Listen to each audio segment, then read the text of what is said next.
Yeah, I'm a man with no answers. Yeah, man with nothing to lose. If the devil takes my soul, then God help you. Yeah, I'm a man with no answers. Yeah, man with nothing to lose. If the devil takes my soul, then darling, may God help you.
Coming to you from the award-winning Final Third Cigar and Whiskey Lounge, PCA's 2024 Best of Leaf Midwest Cigar Bar, Indiana's exclusive Aladino Cigar Lounge, it's the Final Third Podcast.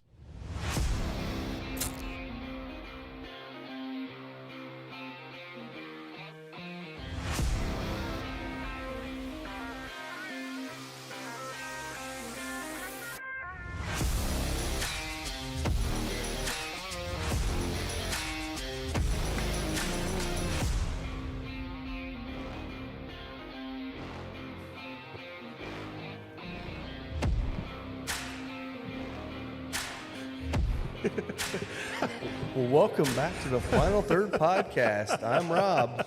I'm Will. I'm Scott. I'm Mike. I can be Will today. I'm the only one here. Yes, that's you right. are You can Will. be Will. That's Yes. right, yeah. Yes. So, for the first time in existence of this podcast, I am now the shortest beard on the podcast. It's weird, man. You look real stupid. Yeah. Oh, I know I do. I know I do. I know I do. Yeah. That's the problem What when, an when you idiot. gain weight and then you cut the beard and your chin's up here and it's like everything's out. It's I like, don't oh, want to know what's under there It's a anymore. round ball. Yeah, I'm Try not good. to keep that. So. Yeah, sorry, I'm not waiting on this cigar, man. Yeah. No, I'm like, not either. you better Welcome start back. introducing it because I've been waiting for like a week and a half to Yes. smoke this. We've been waiting for months for this. Exactly. So we yeah. are smoking the McAuliffe Purple. So this is the new release coming out after PCA, which is the middle of April. Hopefully everyone will have these that has McAuliffe by the end of April, 1st of May. I've smoked a couple of these already, and I think these are fantastic. I know Will Breeden's going to be calling in here in a little while too. Hopefully. He smoked one, He's on a plane. so we're excited to get into this cigar. So Yeah, I think he's going to North Carolina, so. Colorado. Oh, Colorado. He's going to Vail, Colorado. Yeah. Yep. Ah, okay. So he should be. We're close. I think he thought he'd be at Vail about 1:30ish. So we'll see. By Mike's GPS. So we're you were smoking close. this, and then we are today. We're going to have the boys from Larrikin, their Larrikin Bourbon Company on. Yeah, Greg Keeley will be joining us shortly. So we're excited about that. And then Will brought us in a bottle of the West Fork. This was the pick from Indiana Liquor Group and Anderson Speedway. So and I think Noble Wine as well. Oh, nice. So it's going to be a collaboration. We're going to try that today too, and then we'll drink some more bourbon. All right, well, let's get into this cigar. Let's do it. Yeah. So the cold draw, some nice fruity notes there, some kind of the raisin that you often get. Yep. I get, and I still get it the same as I did the first time. I get oatmeal cream cookie. Oatmeal, huh? Oatmeal. Cookie, not Oatmeal cookie, not just oatmeal, not just rolled oats. Oh, packet winner rolled for oats. the day. Rolled oats is just stupid. You see my name on the. Just stupid. I know stupid. Scott didn't see it because he didn't fill out his bracket like a dumbass. I did not. My name on there was the Oatmeal Bandit. That was. Yeah, I was like the third person to put in for a bracket, Yeah. and then I'm filling out brackets, and I'm like, man, I feel like I'm missing one. Yeah, I was missing the final third. I think it was Alan Humphrey was in here yesterday. He's like, so who the hell's got 0 points? How do you get 0 Scott. points? Because you don't fill out a bracket. Scott. That's how you get 0. That's great. Yeah, so we're gonna light this bad boy up. This is such a great cigar. So this one, that they're putting this one as kind of somewhere between the red and the blue. I think it leans way more towards the red, just in different spices. So I'm anxious to see what you guys think. Okay. If you guys want to see, obviously you'll hear our thoughts on this cigar. If you want to see kind of my breakdown that I did, I actually posted it on Instagram and Facebook, kind of a little breakdown review of this on a fresh palate. So, you can check that out too. Shannon, welcome to the show. Thanks for joining us. Don't think I've seen Shannon out there before. Tell us where you're from, Shannon. Tell us a little bit about yourself. Yes. So this cigar, I got to say, just very first puff, I love the retro on it. It's great. There is definitely the fruit notes that stick with it, not just in the cold draw. Because Yeah. lots of times I find that those are not really present. Right. When you have it on the cold draw, you're not going to get it when you light it. This one actually maintains a little bit of that kind of dark fruit I agree. element to it. I agree, yeah. I like the fact that, like the red, when you retrohale it initially, and the black too, the spice hits immediately. This one's like a subtle little wait, and then all of a sudden it hits you. It is. And it's got, where the black is more black pepper and the red has got more of that cayenne kind of, and black pepper and a little bit of white pepper. This one I think is leaning a little bit less of the red pepper, but still in that world a little bit. It's really, really nice. And of course, McAuliffe, right? I mean, in line with what they've done with the black and the red and the blue, And the same- construction is like It's perfect. Yes. The burn is perfect. And like, it's the same price point. yeah, sub $10. Yeah. Yeah, which is nuts. And we're smoking the Toro today. And thank you to Jeremy for getting us some samples to try on the show. Huge Ooh, shout out to Shannon Jimmy. coming in live from Chattanooga. Chattanooga. Yeah, home of some of our favorite bourbon yeah. down there, the Chattanooga Yeah, we Whiskey have a- Company. We have a cheerleader that comes in here too from Chattanooga.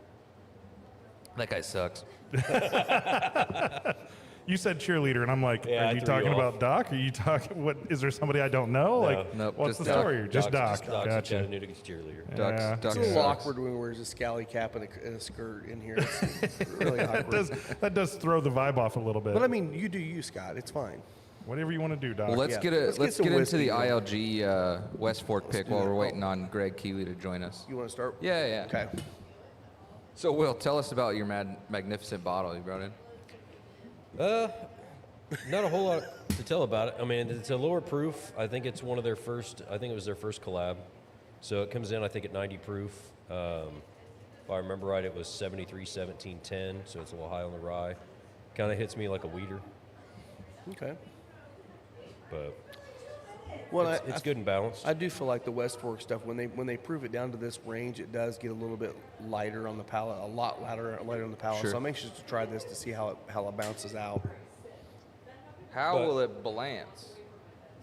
Good question. But growing up in Anderson, and I see Anderson Speedway on the label, you're Yeah. almost forced to. Yeah, we got to get out there. get a shot We went out out there. last year. We are and- going to. Yep.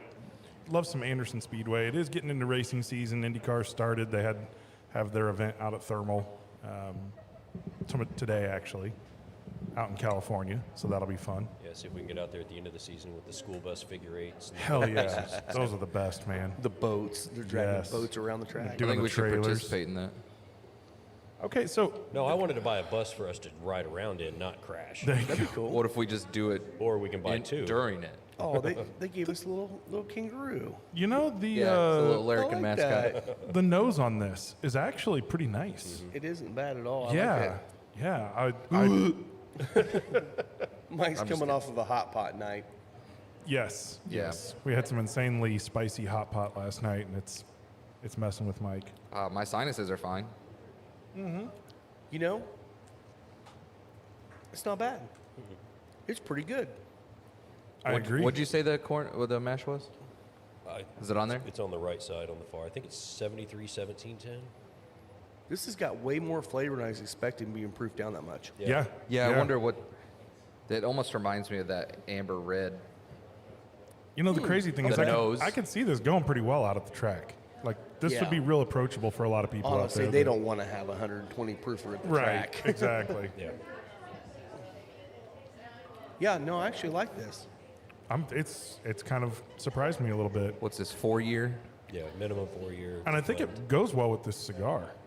I think the pepper really ramps up a lot of the notes that are coming out of the cigar. It could be Or out of the bourbon. out of the bourbon, you mean? Yeah. But I do almost get more, almost a leather quality Out of the cigar. of a richness. Not Yeah. not so much like a leather flavor like you're sucking in your I know what you mean. Yeah. that. Yeah, kind of that leather oil smell that permeates the air when you, Yep, I know exactly what you're talking about. So yeah, I think this cigar is pretty much going to go with anything bourbon well. But It's strong enough to stand up to pretty Yeah. much anything. Yeah. Dan Hand in the house. What's up? All right, well, this gives me hope that there could be a little collaboration going on here. Yeah, Because yeah. flavors are good. They're They're good. there. yeah, It's actually really nice for having a first pour of the day. yeah. I think so too. Yeah, it works pretty well. We'll be able to work our way up with the Larrikin, and It's got enough heat to where you're not mad about it. It's not going to be like an 80 proof. It's not even going to be like a Buffalo Trace. It's just like, mild all the way through. Exactly. It has some heat to it that actually balances out the flavors nicely. It has a decently long finish. It's not overpowering. It's not like lingering, but you can it you can holds. still taste it in the back of your throat. Yeah. Yeah, it Yeah. holds. Yep. So yeah, Mm-hmm. good Yeah, job, and this guys. cigar, man, can't say enough about it. Perfect burn. Wouldn't expect anything else out of McAuliffe. Nice smoke content. It's really Send good. him a message, see if he can, see if he's awake. So while we're waiting to see if our friends from Larrikin can join us, wanted to bring up something early in the program. This was a bit of a sad week. We had a great show last week. For those that did not tune into that, make sure and go back and watch that because it was awesome. We were out at Harrah's Hoosier Park. Yep. We got to talk to a driver. We got to talk to a horse buyer and seller. We got to talk to Gabe, the GM out there, and Great of new course our addition. friend Gene. Yep. So lots of exciting stuff. But then I think it was maybe 2 days after we were out there in Pennsylvania. I think you have the story here. Yeah, it was Meadows Racetrack in Pennsylvania. And unfortunately, we learned just how dangerous standard bred driving is. They had a driver out there that passed away on the track. Hunter Myers. Wow. Yeah. Yeah. R.I.P. In a Hunter wreck? Myers. In a Yep. wreck? Or what And, was it? Yeah, fell off the back. Wow. Yep, fell off the back of the cart.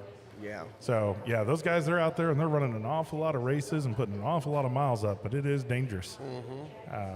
Wow. I So, had not heard that yep, yet. thoughts and prayers Sad. out to Hunter's family and the Absolutely. entire standard bred community out there. Yeah. I can't imagine what that's like when you have one of your peers, in that situation. But Well, and I think it's easy for them to forget that can still happen because those guys are out there every week, and I've never seen it happen at Anderson. I'm sure it Right. has, or maybe not. I don't know at if they've least had anybody accidents. pass away, Right. but I'm sure. Yeah, I think There's they've had to had be. some various accidents But out there. I think that these guys get out there and they're in their element.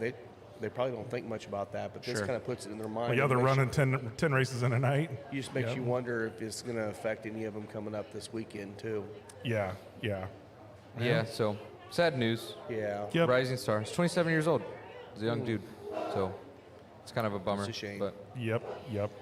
But yeah, so sorry about that. I just thought we'd get it out. No, get it, I'm glad get you it. did. I hadn't heard that. That's Yep. sad. Yep. Wanted to extend condolences because that's Yeah. really appreciate all the sponsorship and support we get from Harrah's Hoosier Absolutely. Park and the The Indiana entire- Standard Bred Association. Exactly. Yeah. So anyways, yeah. Yes. in lighter news, Way to bring it down the mood. I know. It's always like doing a moment of silence right before like the lineups in NBA. And now starting. So sorry you died, but let's fuck up the other team. Okay, that's cool. Yeah, it's always a challenge. So- always a challenge. Anyways, I feel like we should do the national anthem now. Yeah, no doubt. Finish your moment of silence. Who's ready to party? You know. Hey, I heard Dave Pigman did the anthem at the Fuel game last night. Yeah. Yeah. Dave's Good the, job. How cool is that? Announcer. Yep. He's also in a barbershop quartet, like a competing. Oh, really? Like I didn't know that they had competitions, but they do because he missed a couple games. He's competing with someone. Yeah, competing against somebody with barbershop quartet. Probably 3 or 4 other guys too. Yeah. Since they call them barbershop quartets, that would make sense. Wow, Rob. Wow. That's one. This is the insightful stuff you get on the Final Third podcast. Exactly. Yeah. So I looked it up. Apparently, it's a team sport. Who knew? Who knew? Yeah, this isn't horrible. No, It's pretty grainy. I mean, exactly. It is. I mean, But it's a 4-year bourbon, Yeah, right? yeah. So but I think we all went into this thinking, okay, we're probably not going to be super excited about it. I think we're all admittedly, surprised. Will did talk it down quite a bit. He did.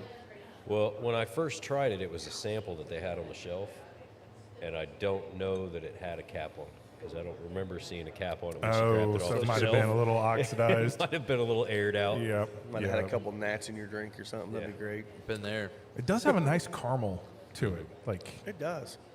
If I And the burned fruit it on holds Christmas through. Day, it's pleasant.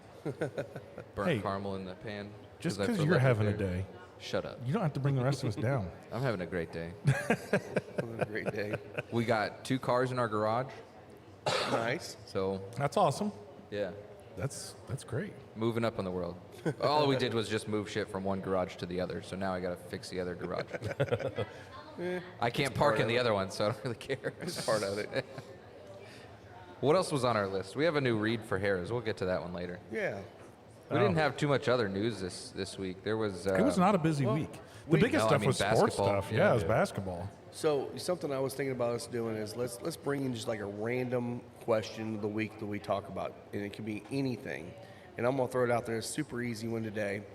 What are 3 bands that you've grown up with, or even now, that everyone seems to love but you do not like? Oh, And Oh, I'll give you that my everybody I'll give you loves? my 3 because it's blasphemy. I don't like the Beatles. I don't like Aerosmith, and I don't like the Rolling Stones. Who are you?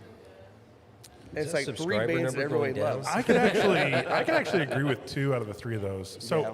look, the Beatles, I get fine the- music, I okay? get they're iconic. I get that. And that's my problem is that everybody wants to, get on their knees and Right. open their mouth for the Beatles, right? Yeah. I'm like, okay, we don't need a rotating, series of BJs going on for all the Beatles. I'm pretty sure I could have wrote Yellow Submarine. I'm just telling you right now. Aerosmith, drugs are again, that's just not really my jam. My jam. Now I'm going to throw one out there that will U2. definitely piss everybody off. Pink Floyd, See, I love Pink Floyd. and so, I okay. get, but I'm a Led Zeppelin guy, Okay. right? And I I'm feel less like you Led kind of Zeppelin. fall, Yeah. like either One you're or the like, other. yeah, I got you. I Yeah. get it. All right. What was the question? What was the criteria for 3 this? bands that are very popular but you don't like. That's not true. I like Metallica. I like Metallica. You don't like What Metallica, are 3 Jim? bands? Oh, I love. man. But there are. Oh, there it's are overrated albums because that are you iconic, understand but what not they're all of saying them in their are. You're songs. right. True. Yeah. Overrated. Fuck me. I don't know. 3 bands that are popular that I don't like. Taylor Swift. I'd have to know the names of 3 bands to do that. You know that is true. We should have said that one first. That's true. I mean, she has a band. You could have been like, name Yeah. 3 bands, and Mike's going to go, I don't know. It's not Purple, Wax red, Fang. and That's my black. favorite. Because I know that one. Is that who you sang karaoke That to? was, yes. Yes. Wax Fang. Just pick 3 like random metal bands that I'm Scott going to throw it out likes. there. You two, me and everybody at Apple. Gnome. I don't like you two. I'm sorry. That's all right. I already forget. I can't even remember the ones that he tries to listen to So because if they're you don't all like U2, you demon probably names. don't like Coldplay. I feel like those 2 are kind of similar. Oh, I got Maroon 5. Okay. Top of the list. man. Maroon 5. See, I'm let's showing see. my age. I'm talking 70s and 80s here. I'm just not see, good at names at I all. like Maroon 5, but it is a little annoying, like all the females. Creed. love what's his name. You shut The- your whore mouth. Oh man. We got a real creep fan over here. No, I just couldn't wait to say that. I was waiting for somebody to say Nickelback so I could say that, but you said Creed, I was like, I'll throw it in there. Nickelback, there's your three. I don't know why Nickelback gets so much hate. Everybody, when Nickelback was big, everybody was going ballistic for Have you Nickelback. looked at that photograph? Yeah. Every time I do it makes me laugh. That's why nobody likes it. That's true. It's a horrible picture. You can't tell me that you don't like I Want to Be a Rock Star music video. Dude, that song is actually it gets in my head and sticks in my head, Yeah. and I'm like, Yeah. it's still a good song. So random question of the week is, what are 3 bands that are popular that you don't like from any era? Any era, yeah. Any era. Shoot us some commentary on the YouTube. What'd you have, Will? Did you have any? Mine was mainly U2. Okay. I but can see he that just too. went just one. Just because they Gotcha. automatically uploaded it 'Cause to he's your a rule iPhone breaker. 7 Oh years my ago. God, that did it drive just me got crazy. worse from there. That was the start of the hatred. It was for me too. And then I don't know. There's songs I hate, but as a group, there's something they do good and something they do horrible. So I kind of just leave them alone. System of a Down is hit or miss for me because it auto starts when I start my car, Oh. and it's the same fucking 10 seconds over and over, and I'm like, I can't. I got a buddy that can't hates listen the to this. Gorillas. I don't As mind soon the as it Gorillas. comes on, he just gets I like the Gorillas. belligerent I don't mind them. Now I did find it pretty hilarious that it's all one that guy. I got last night. I got a text message, except it wasn't a text message. It was an audio message from Lisa. Oh, are you going to do this? Yeah, and it was Okay. Sweet Caroline. And Janelle was right next to me, and I start listening. I'm like, oh, this is hilarious. Were you guys watching the game? No, at we home? were watching basketball. Okay, so I thought while you guys were watching, I thought you guys were watching the game and singing it in the background. No, it was pretty funny though. Yeah, It was good. Yep, I like because Janelle hates Sweet Caroline. I know. It's the I'm not a most fan despised. either. I'm not a fan either. You know what? I get the fun in If it. people like having fun with it, then all that matters, Yeah, yeah. all in. Yep. That was, absolutely. and speaking of the Fuel a little bit before they call in, the Fuel had a hell of a game last night. They played well, they fought well, they were aggressive. They They sucked definitely less. fought well. Goudreau looked really great, except for the second period. But it wasn't just him; it was the defense, everything. And honestly, the Bison were really trying hard to get back in the game, and they did. They got down to 3-2, but winning 5-2. We got to set up a booth out there, so that was kind of fun to see a lot of people that we know there that stop by and see us, but also a lot of people that have not been out yet. They're going to stop by and see us. So pretty cool night, really good night. Yeah, it looked like a good time. You Yeah, got it to should meet have all been the. 5-1, but It should have been. Yeah. the that referee that was a got crap call. smacked with the puck. Yep. And instead of calling it a dead puck because it literally got stuck in his shirt a little bit, and then he kind of batted it out, and then what should have been then deemed offsides because they had an offensive player across the blue line before the puck got there because it hit the ref. They didn't call it offsides, and he had a basically Breakaway. 8-foot shot One-on-one. breakaway That right sucks. for the goalie that wasn't prepared for it because he thought it was going to go down as a Was dead this a puck. new female ref? No. Good. See that happened.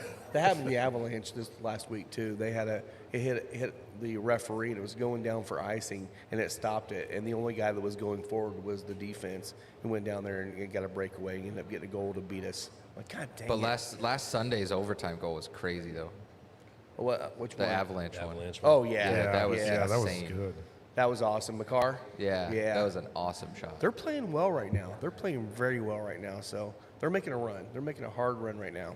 Yeah, about the middle of the second period, everybody was booing the refs because they weren't calling anything that was happening. They had guys throwing each other down on the ice and nothing getting called. Yeah. And then, who was it? King or somebody got a 4-minute penalty. I think it was King, but you could almost read his lips saying, "If you're not going to handle it, I will," to the Oh, God. referee. And then, like 20 seconds later, he body slammed If somebody. you won't, I will. Cameron took it serious too. That Yeah, boy Cameron was went out he with was him. mad. He was out there just throwing. I mean, Actually, I think it was Cameron. It was Cameron because Yeah. he threw that guy down to the ice. So good So- game for the Fuel.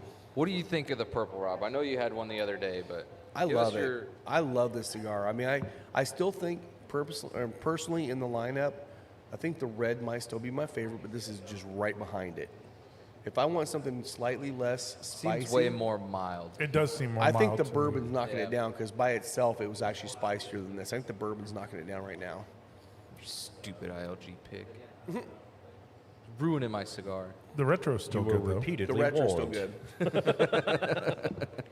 But I do like it. I think it's really good. It definitely is a nice step up from the blue. Because the blue, I feel like it's more of it's a medium, but it really leans more in that mild world on the flavors, at least, and the spice. Yeah.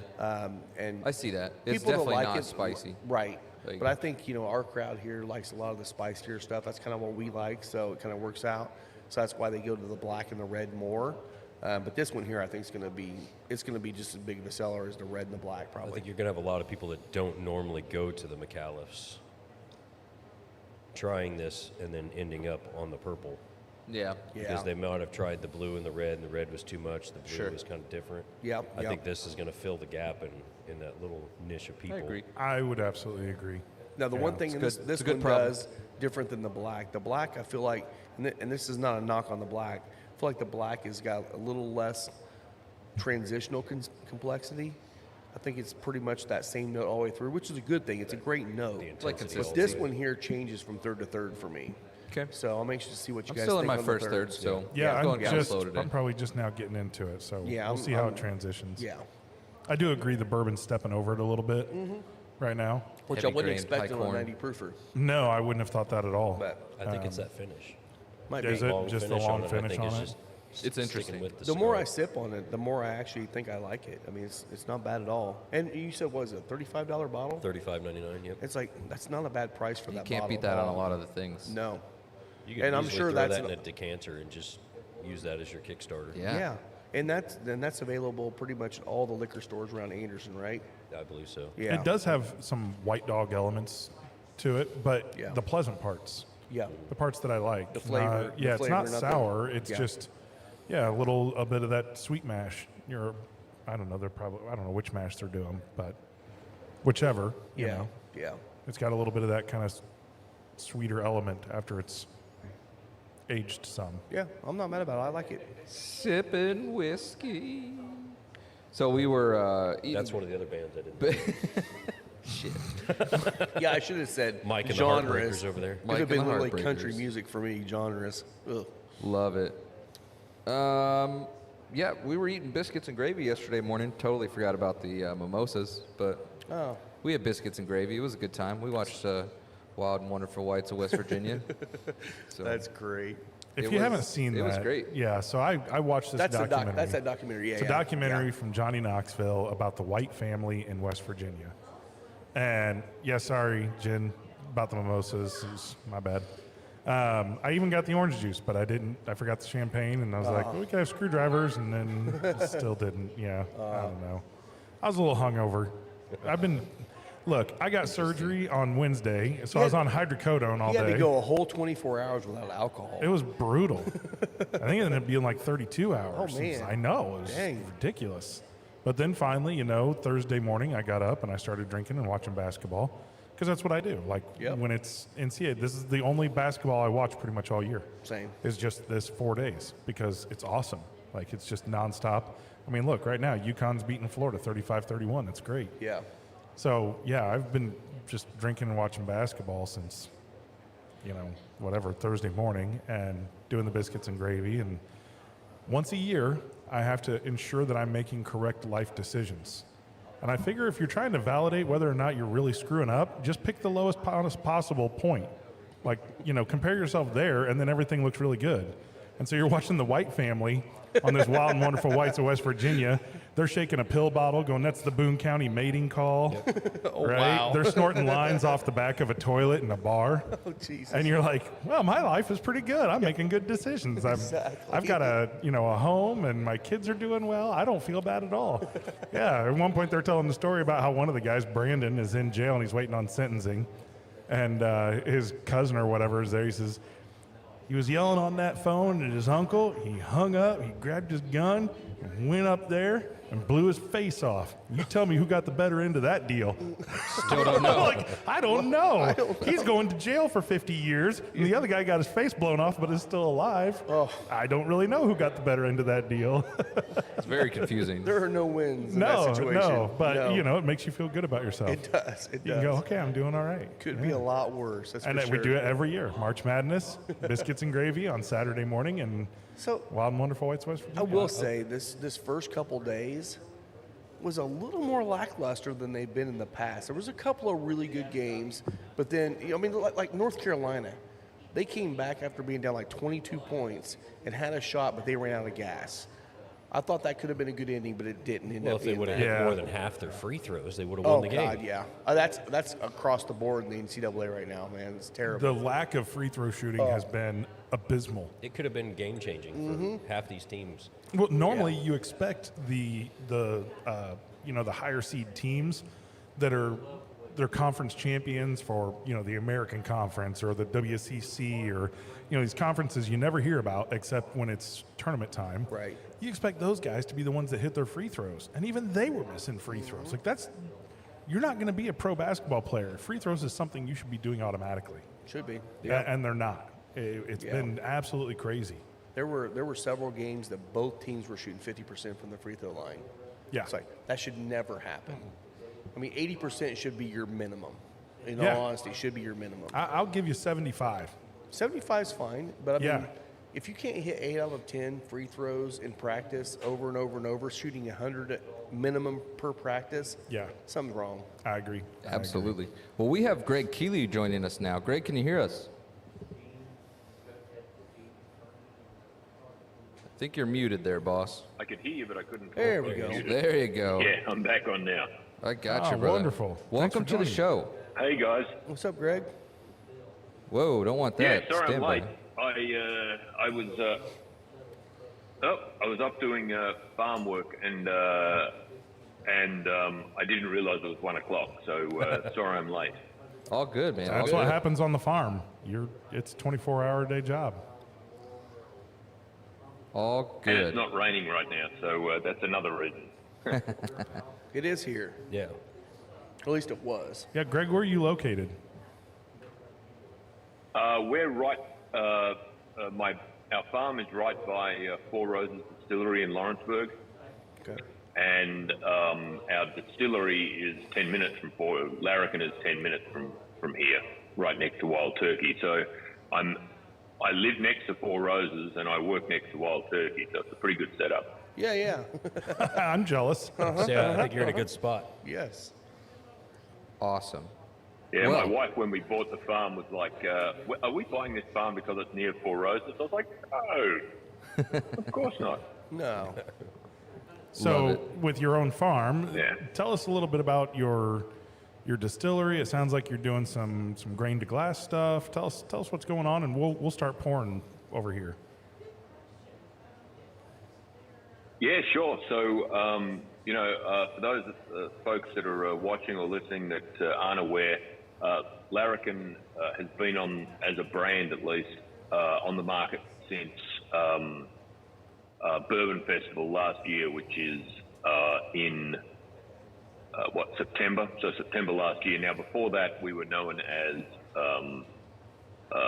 Lawrenceburg Bourbon Company, and we made the change to Larrikin because really Lawrenceburg, while it's a great place to have a distillery, the name itself didn't really mean anything to us from a family perspective or from a whiskey perspective. So we changed the name to Larrikin, a year ago thereabouts, and it's been a great move for us. I can't tell if I'm still on here You're or here. not. Yeah, You yeah, are. You got us. You guys have all vanished. Oh, cool. So we're Larrikin Bourbon Company now. We're located right next door to Wild Turkey on the Sales Road in Lawrenceburg. And we're in a great spot, as you guys mentioned. We've got Four Roses just 10 minutes away from us. Woodford's probably, if you're driving into the Sales, 15 to 20, and you can get to Frankfurt and hit up Buffalo Trace and Jay Mattingly and a couple of others in Frankfurt, and that's about a 20-minute drive as well. So we're in a great spot. Our facility is still a work in progress, but we've got a terrific tasting room there now and a gift shop, and we're just starting. We dismantled our stills over Christmas and brought them to our new location, and we're just waiting on some government approval, like we always are, to get them put back together and up and running on site. We have one small still, a test still effectively, that we're running on site at the moment, and we'll have our other two stills up and running hopefully mid-April sometime. So we're pretty excited about that. And Larrikin's, since the Bourbon Festival, we're really excited with how it's gone, and we really couldn't be happier with the support and everything that we're getting from the bourbon community and the community writ large, to be quite honest.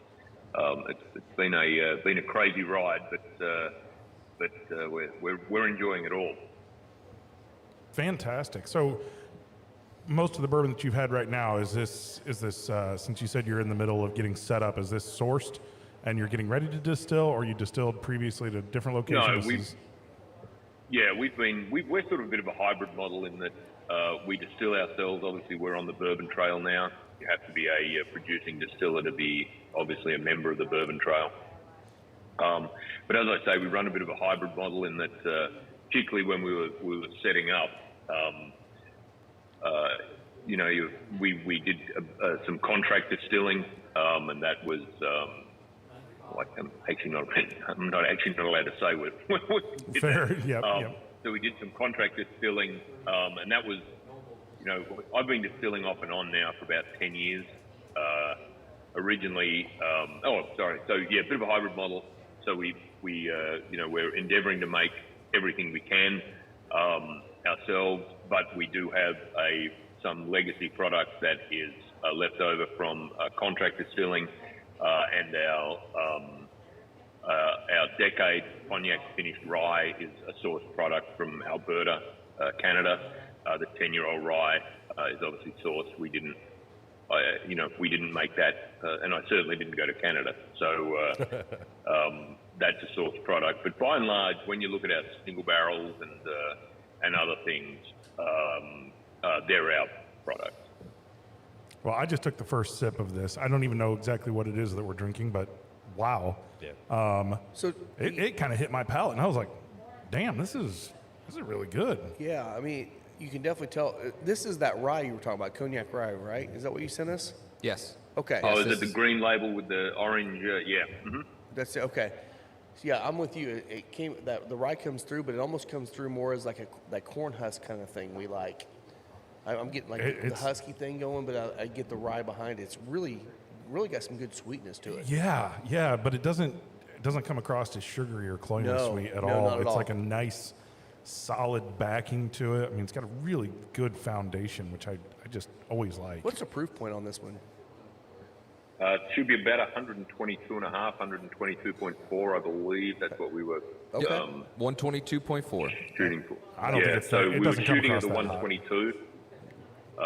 Look, one thing, guys, with Larrikin whiskies is we will never put anything into a bottle that is going to burn on the way down. I like to have a bit of spice and a bit of heat in the mouth, and so you can tell it's whiskey. But we will never ever bottle a product that is going to burn you or give you heartburn as you swallow it. It's just not our thing. I don't like it, and I don't think you need to do it. Yeah, I noticed there's almost Very no clean finish. no Kentucky, Hug. blanket or hug, whatever you want to say. Yeah. Yeah, it doesn't really go down like that at all. And at 122, It plays nice on the palate. For sure. it's really nice. Yeah, I like the mouthfeel. It's got a There's good a great water. story. There's a great story behind the Larrikin Decade.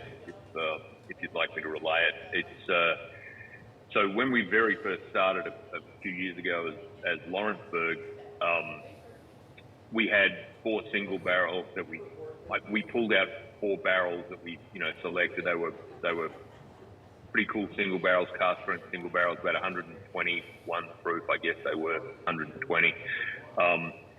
And I figured that was going to last us, 3 or 4 months kind of deal, because we had no presence, we had no nothing. We opened a small shop front in a sort of an abandoned dress shop on Main Street in Lawrenceburg, and we didn't know what to expect, but we bottled it, or we had friends of ours bottle it for us up in Paris, Kentucky, and we put labels on it. The labels weren't very good, as it turned out. They could sort of come off pretty easy, but we didn't know what we were doing at the time.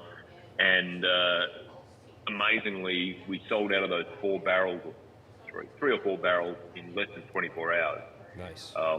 It was snowing.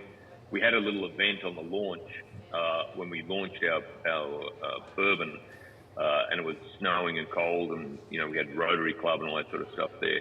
We sold through half the barrels in 2 hours that night, and then the next morning I got in at 9 to clean up the little shop, and there was a line of people, even though it was snowing, going down to the coffee shop on Main Street, and we sold the rest of the barrels out between 10 and probably 11:30 that morning. So the reason I'm telling you that is we ran out of whiskey, and I thought I had 3 or 4 months worth of product sitting there, and it was gone in a day. So a friend of mine, very good friend of mine, actually, industry friend of mine, called up and he's like, "Hey, I hear you had a great day yesterday and you ran out of whiskey." I'm like, "Yeah." And he's like, "I've got some that you might want to buy." I was like, "I don't know." Anyhow, and then he told me it was 10-year-old Canadian whiskey from Alberta. And I was like, "Oh, dude, I don't know, no." So he then comes over 2 days later, brings the samples with him, of course, after I've told him no twice. And I drink it, and I'm like, "Oh, this is so good. I'm going to have to buy it." And so we did. And I still haven't spoken to him, I think, since that day, because he tricked me into it. But that's how we ended up with it. But this whiskey was actually made for a large, because a lot of the big US companies use Alberta rye as their rye. So this was made for a large Kentucky distiller that was exporting it, and they were exporting it to Russia. So this rye was on a steamer. It sounds like I'm in World War One. This rye was on a ship going over to Russia when the war started, or when Russia invaded Ukraine, and the ship turned around. This container sat in Port of Cincinnati for a few months, and they were trying to get rid of it because they didn't have a product, like they didn't have 100% rye product in their portfolio, and that's why we were able to buy it. And once my wife found out that it was going to keep the whiskey out of Russia, she was like, "Just buy it, I don't care how much it is." So, once we decided we didn't want the Russians getting good American whiskey, it was a done deal, pretty much. That's a great story. That I is a love great it. story. Yeah.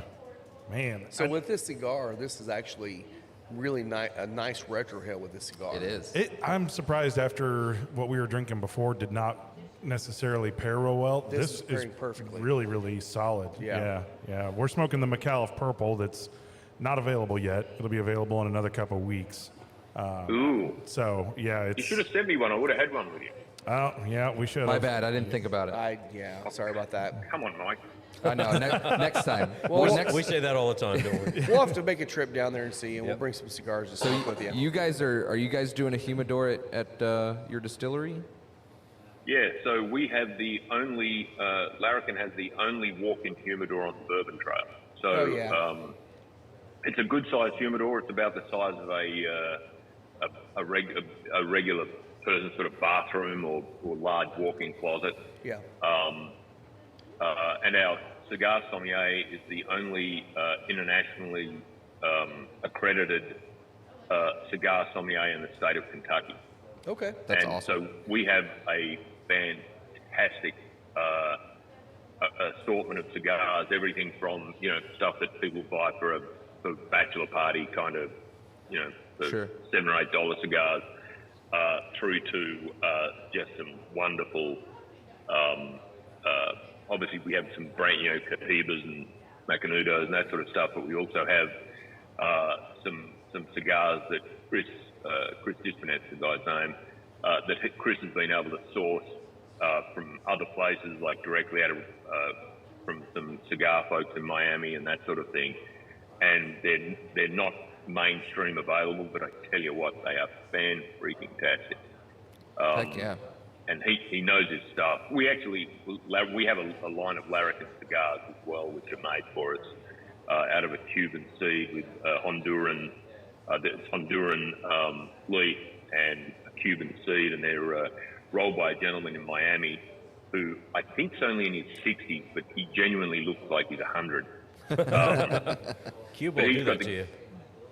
Dude, he's got the greatest thing ever. He's got this nice, cute little house in a Cuban neighborhood in Miami, and his wife is awesome. And he literally sits in his almost, I can't call it a shed because it's not a shed, but he sits in this detached building from the house, and he literally just rolls cigars all day, smokes cigars, and drinks rum.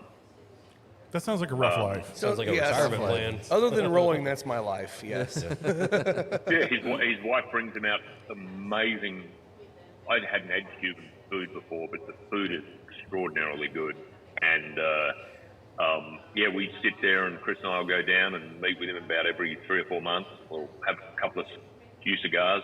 In case my wife watches me, we'll have one cigar, and we'll drink some. I don't know where they get the rum from. But it's amazing. And yeah, it's just, and you just chat to him and he just chatted away, and it's fantastic. And what he does, he actually steams the outer leaf with Larrikin Bourbon, like he just infuses a little bit, but it doesn't taste like a bourbon flavored cigar at all. You wouldn't know if I didn't tell you. But we know, and it's kind of cool, and the cigars he makes for us are just fantastic. We'll have to get some of those and try them on the show. Yeah. Yeah, I can send you some up for the show if you like. Okay, That would be great. That would be amazing. Yeah, and I know we're going to try to come out there in the summertime once we have a little more time to spend a couple of days in the Louisville area and come see you guys in person and maybe tour the facility. Yeah. Oh, that'd be great. Well, by summer, the 3 stills will all be up and operating. Even better. So you'll be able to see them on site rather than having to travel an hour to go and see our production. We're in the middle of a pretty big, for us. So we've got Wild Turkey literally right next door. Yeah, sure. And when I say we're going through a big expansion, we're building like a warehouse and expanding our still house. They've built literally an entire new distillery, like Wild Turkey sized distillery. And, you know, we've had to put in a retaining wall, and it's got like, 8 concrete blocks. Their retaining wall that they've built on the side of the Sales Road must be it's got to be 70 foot high and, you know, 1,000 foot long. Yeah. You know, and ours is, ours is like 6 foot high and 12 foot long. Well, let's just hope they didn't It's use all the same relative, I guess. contractors as Jack Daniels. Right. Yeah. God, yeah. Jack Daniels losing their rick house. Yeah. Yeah. Yeah. Hopefully yours is built better than that. Well, let's hope so. Yeah. Gosh. All right. Now So, you've jinxed me. Now I'm going to have to go and check it. You should frequently. yeah. Yeah, I'll be poking things and doing all the stuff. Yeah. So you had mentioned you were out on the farm this morning. So is that something you guys do as well? You're farming your own products, your own grains, and all that stuff for your distillery, or what? We've dabbled in it. You know, last year we tried to grow some rye, which everyone told us wouldn't grow, and guess what? It didn't. So that was a bit of a disaster. This year we're going to just put in some white dent, I think, corn, and get some of our own corn going. And the barley, as much as I want to do it, I just don't think we can. But hopefully this year into but for our new fills, we'll be able to use some of our own corn in the single barrels. Well, they're all single barrels until they're not. But hopefully, stuff we put down as of 2025 will at least have some part of our own grains and things like that in them. Yeah. Good deal. Yeah, most places. Again, I'm the worst farmer in America, so I might plant it. That doesn't mean it's going to get in the bottle. Well, you didn't start out in farming. You started out in No. a military guy. Yeah. Yes, sir. I Yeah, was 22 looking years, through yeah. a lot of your history here, Lieutenant Commander. Yeah, thank you for your retired service. U.S. Navy. You were also in the Australian Well, Navy. I retired as lieutenant commander twice. Yeah. Oh man, Okay. that's nice. Also yeah. a national security professional. Also worked for the Australian Federal Police. You got quite the history. And it does say that on your guys' website, veteran owned and veteran distilled. So I like it. Yeah, I thought actually that we were the only veteran-owned, veteran-distilled operation in the country. I know we are the only one in Kentucky, certainly. But then I found out just when I was at the Jim Beam conference at the University of Kentucky last week, and apparently there's another one on the West Coast somewhere. So, but if we just ignore California, it'll be like we are the only one. So. We counts. all do. can ignore California. we pretty much ignore Yeah. California. Yeah, we're done. Yeah, I'm pretty happy to do that myself. That's not a heavy lift for me, I can tell you. So from Australia originally, I take it. Yes, sir. And which part? Perth, so the West Coast. Oh yeah. People don't understand how big Australia is as a landmass. Like, it's further from Perth to Brisbane or Sydney than it is to fly from New York to Los Angeles by about an hour. Wow. That's crazy. It's a long way. Yeah. So when you fly from Sydney to Perth or Brisbane to Perth, you're looking at pretty much a 6-hour flight. Okay. Yeah. See, this is the Maldives are north, and I think a little bit west of Perth. And you Yep. see the Maldives, all the cottages and everything, the hotels that are like out over the ocean. I'm like, oh, that looks awesome. I'd love to go there. And then you find out it's like 50 hours of flight time to get there from here. And I go, Yeah. I'll just keep going down to the Caribbean. I don't need to go to the other side of the world to get to another Orange beach. Beach it's is pretty close. far. Yeah, I can go to Alabama and drive there in 12 hours. Yeah, I don't think I need that. Yeah, they started Yeah. doing that in South America, so I can go down Alabama's there. a little different to Perth, but A lot less teeth, that's for sure. yeah, I lived in Alabama for a couple of years in Birmingham, and folks were all nice, but Alabama's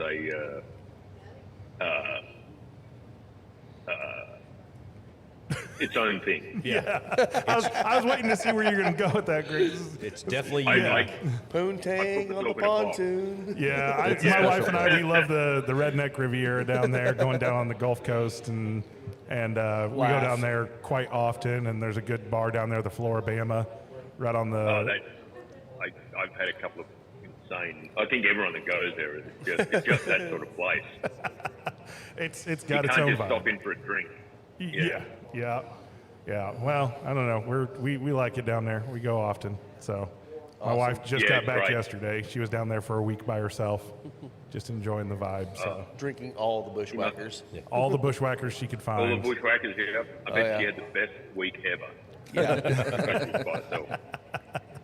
Well, for anybody that doesn't know, can you give a brief description of the definition of larrikin?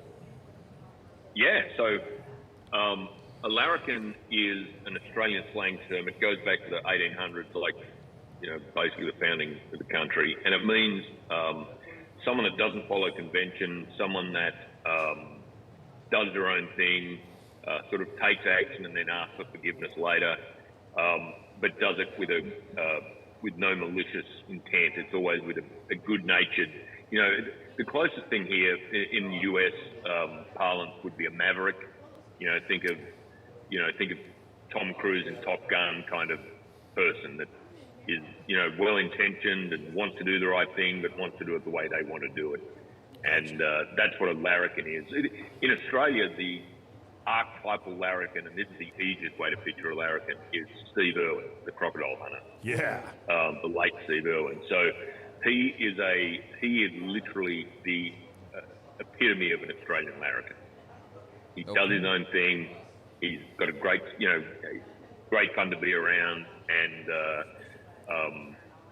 he really doesn't give a shit about what people think of him. Yeah.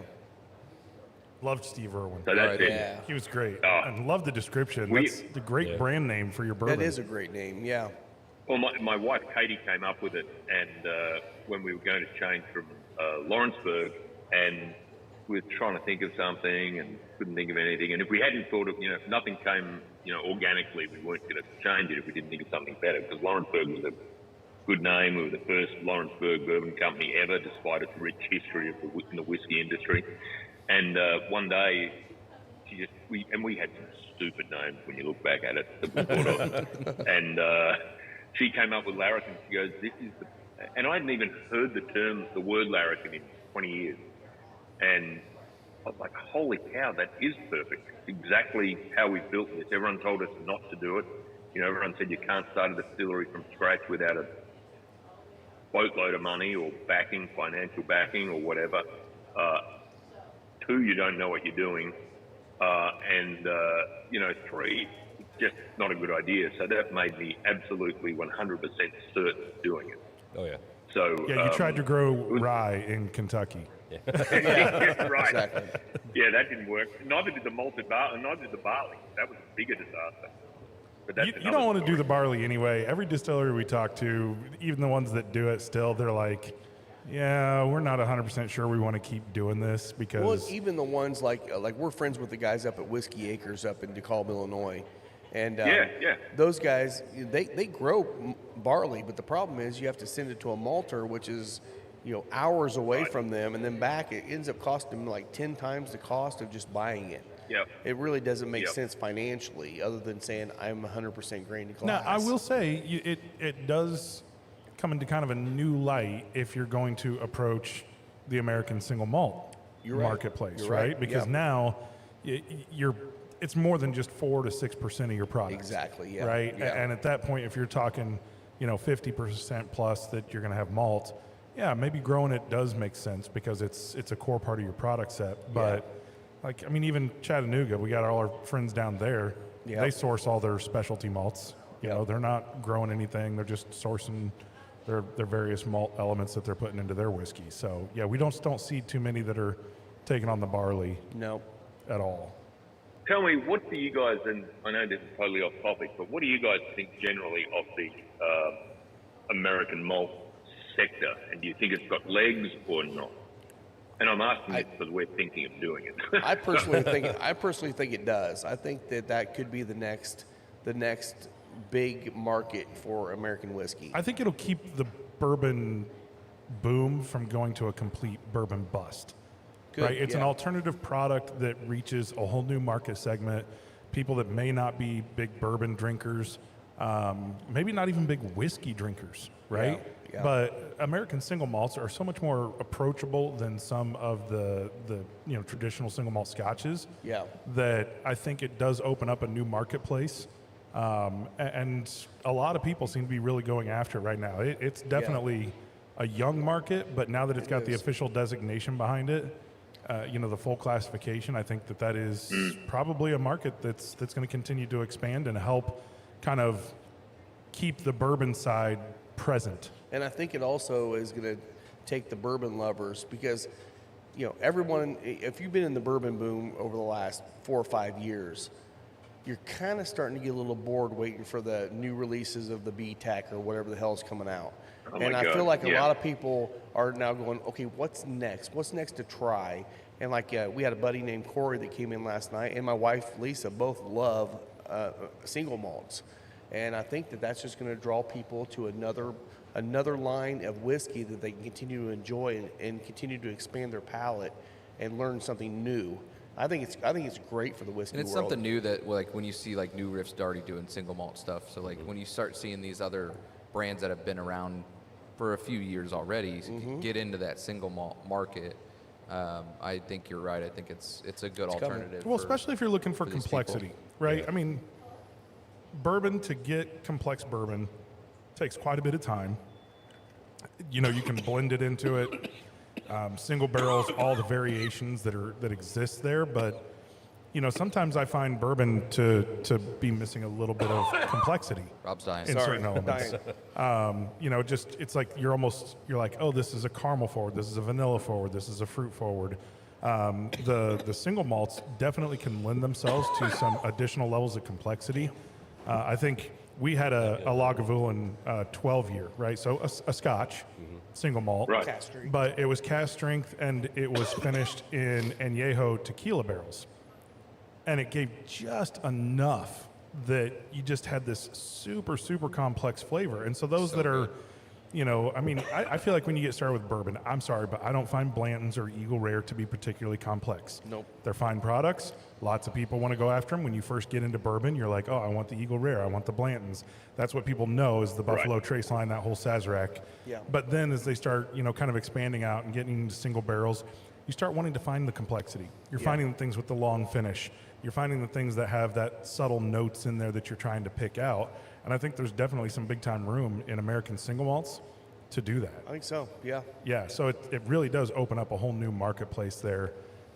It could, you know, I could easily see 3 years from now suddenly finished single malts are hitting the market the same way that the finished bourbons did, you know, 4 or 5 years ago, and everybody wanted finishes. Yeah. Right? It was like everybody got away from straight bourbon and went to a bunch of different finishes. Right. You had that same cycle. I tell you what worries me a little bit, and this is between us girls, is I worry that some of the big producers don't want to deviate into doing something like a whole new designated single malt. So my concern is that, you know, some of the big corporate players will put some, I don't know, less than stellar products in the market inexpensively, and will, you know, no one would drink sweet red wine for a long time, or sweet wine or whatever, because the winemakers just dumped all their crap that they couldn't sell into this cheap wine. And you can get some fantastic Rieslings and things like that, but people still shy away from them from 20, 30 years ago, when the big makers were making crappy Rieslings and Moselles and that sort of stuff. So my worry is, at this nascent stage of the American single malt birth, if you like, that could, whether it's by design or because it's just you know, putting a new product into the market quickly and inexpensively, that could scar the whole, you know, raison d'etre, if you like, of the single malt sort of launch.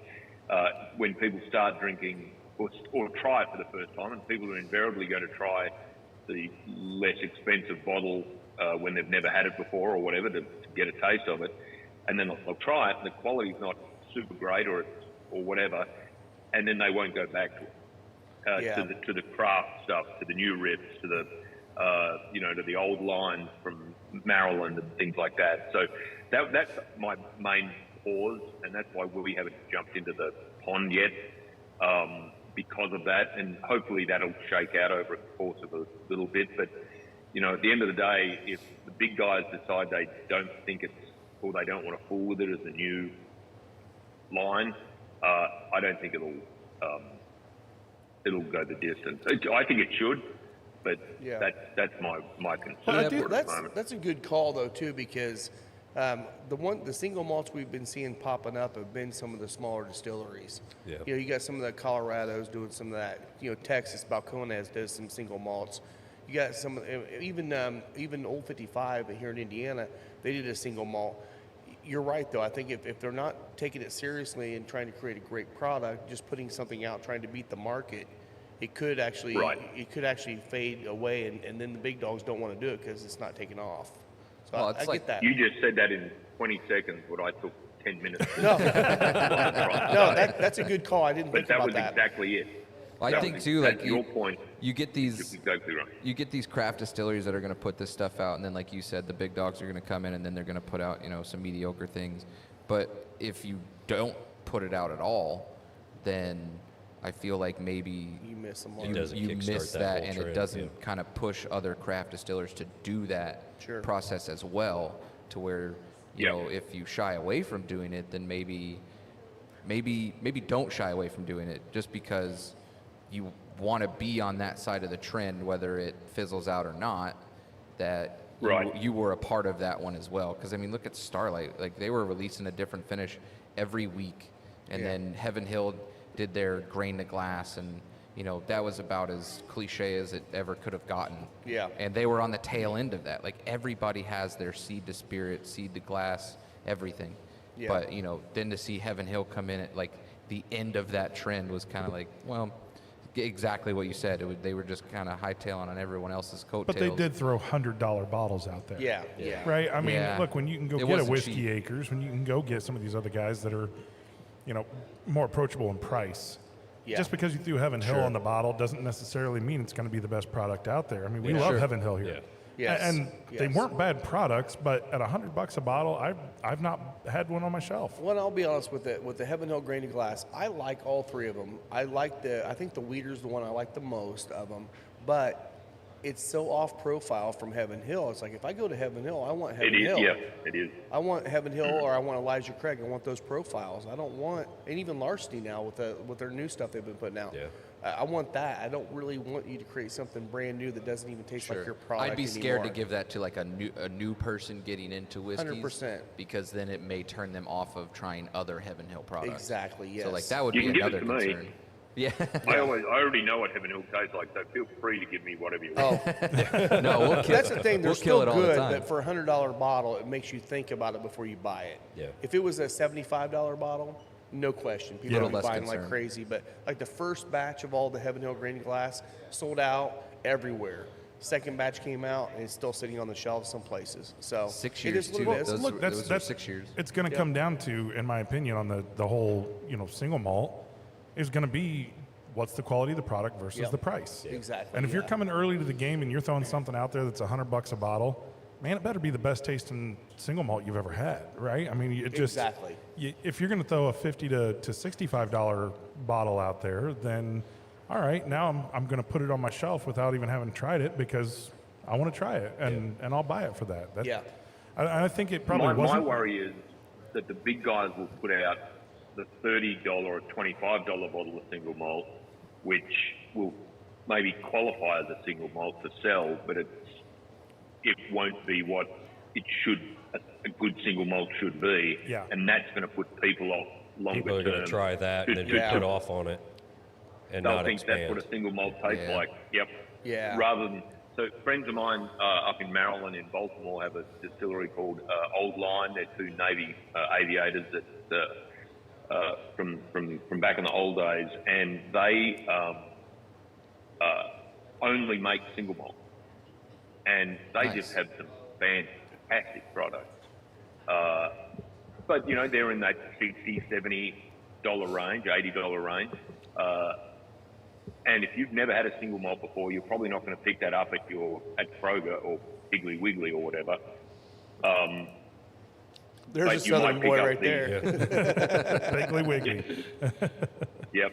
We're in. I was just up in Wisconsin last week, and I found out we were in Piggly Wiggly's in Wisconsin. I didn't even know they had Piggly Wiggly's in I Wisconsin. didn't either. But Yep. I even got a T-shirt. In fact, I'm wearing it right now, a Piggly Wiggly T-shirt. So I was up at Piggly Wiggly in Lake Geneva on, I guess, Thursday, and Hulk Hogan was there. No way. Yeah, he just launched a beer, and so there's Greg and Hulk Hogan. That's awesome. That's pretty funny. hilarious. That is hilarious. Yep. I do want to comment here real quick on this cigar. Yeah. So I'm getting down to the very end, and Okay. like I'm well inside the final third. Yeah. I just got massive on the retro, massive amounts of smoked bacon fat. Oh yeah. Oh man! Yes. As soon as you said smoked, Yes. I was like, I know exactly where he's going. I mean, it I was just thinking came the same through thing. like a bomb. I think when I was doing the initial review, I think I was getting into like a charred ribeye steak. Yeah. It was. I mean, there's some real savory. Dark I didn't expect that from steak this. notes. Yes. There's been nothing here to present that at all until I got inside that final third, and all of a Yeah. sudden it was just like, So you had one the other day. So do you think that's the transition to the final third, or do you think It that's is. the whiskey with it? It was in the It's cigar. in the cigar. It's in the Like I cigar. said, when I smoked it, I did not have anything. I probably had something to drink. You probably had I some. probably had something to drink, but I felt like it was definitely leaning more towards like a really nice charred ribeye steak for me. I think it's where I was going with that before. yeah. But I yeah. can see definitely the bacon fat. Oh yeah. Yeah, definitely a charred barbecue kind of flavor to it, which is great. Yeah, I'm not this, quite there yet. This whiskey is surprisingly good.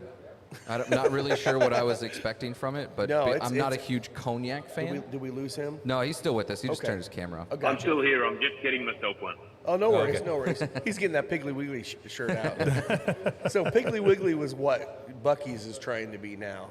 So they used to sell the T-shirts. Everybody had a Piggly Wiggly T-shirt or hat. Now everyone's wearing that Was stupid Piggly Wiggly more of a Buckeyes grocery crap. chain rather than a... Yeah, it was They're like a grocery. it was grocery, Yeah, they're yeah. grocery, like Food Lion, Piggly Wiggly, all those. Yeah. I miss my IGAs. You want to hand me the bottle? I'm going to drink There some more of he this. Hey, is. all right. There it is. Bigly. Piggly Wiggly, baby. Hey, it even matches his sweatshirt, orange. Look at that. I didn't realize that when I put it on. It was very early this morning. That's great. That's perfect. Yeah, this is That's so a good I'm- pour, man. It's a good point. Well done. Well I'm done. like drinking right through it. Like it's tasty. Mine's been going for a while. So, Mark, So the it's thing Mark, with, right? with this, What? this, Oh, Greg. when we launched the decade, it was, when I because as I said, we didn't make this whiskey. We blended it, obviously, but we didn't make it.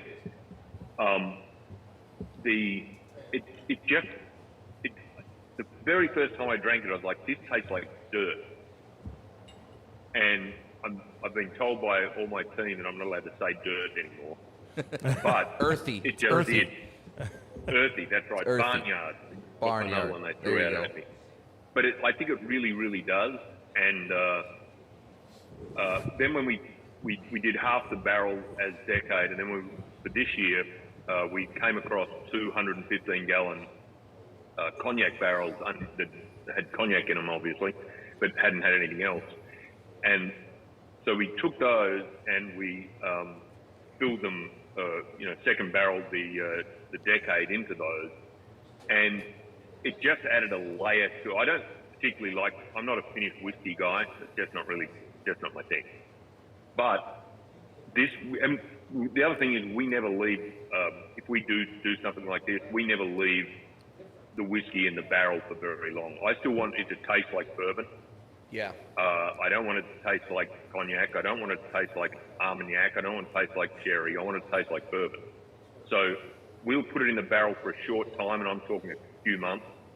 It just added that layer of complexity, and rye, particularly 100% rye like this guy that's cask strength, it rounded it out a bit Yeah. and made it more approachable and almost a little Scotch-like, I think. Yeah. I just think it worked. And now, if we had left it in for 6 months, 12 months, I don't think it wouldn't have been whiskey anymore to me. No, I It would think, have, well, it I still would think have you been. did the but- right thing, because I think it definitely blended out very well. So Greg, there is a right answer to this question.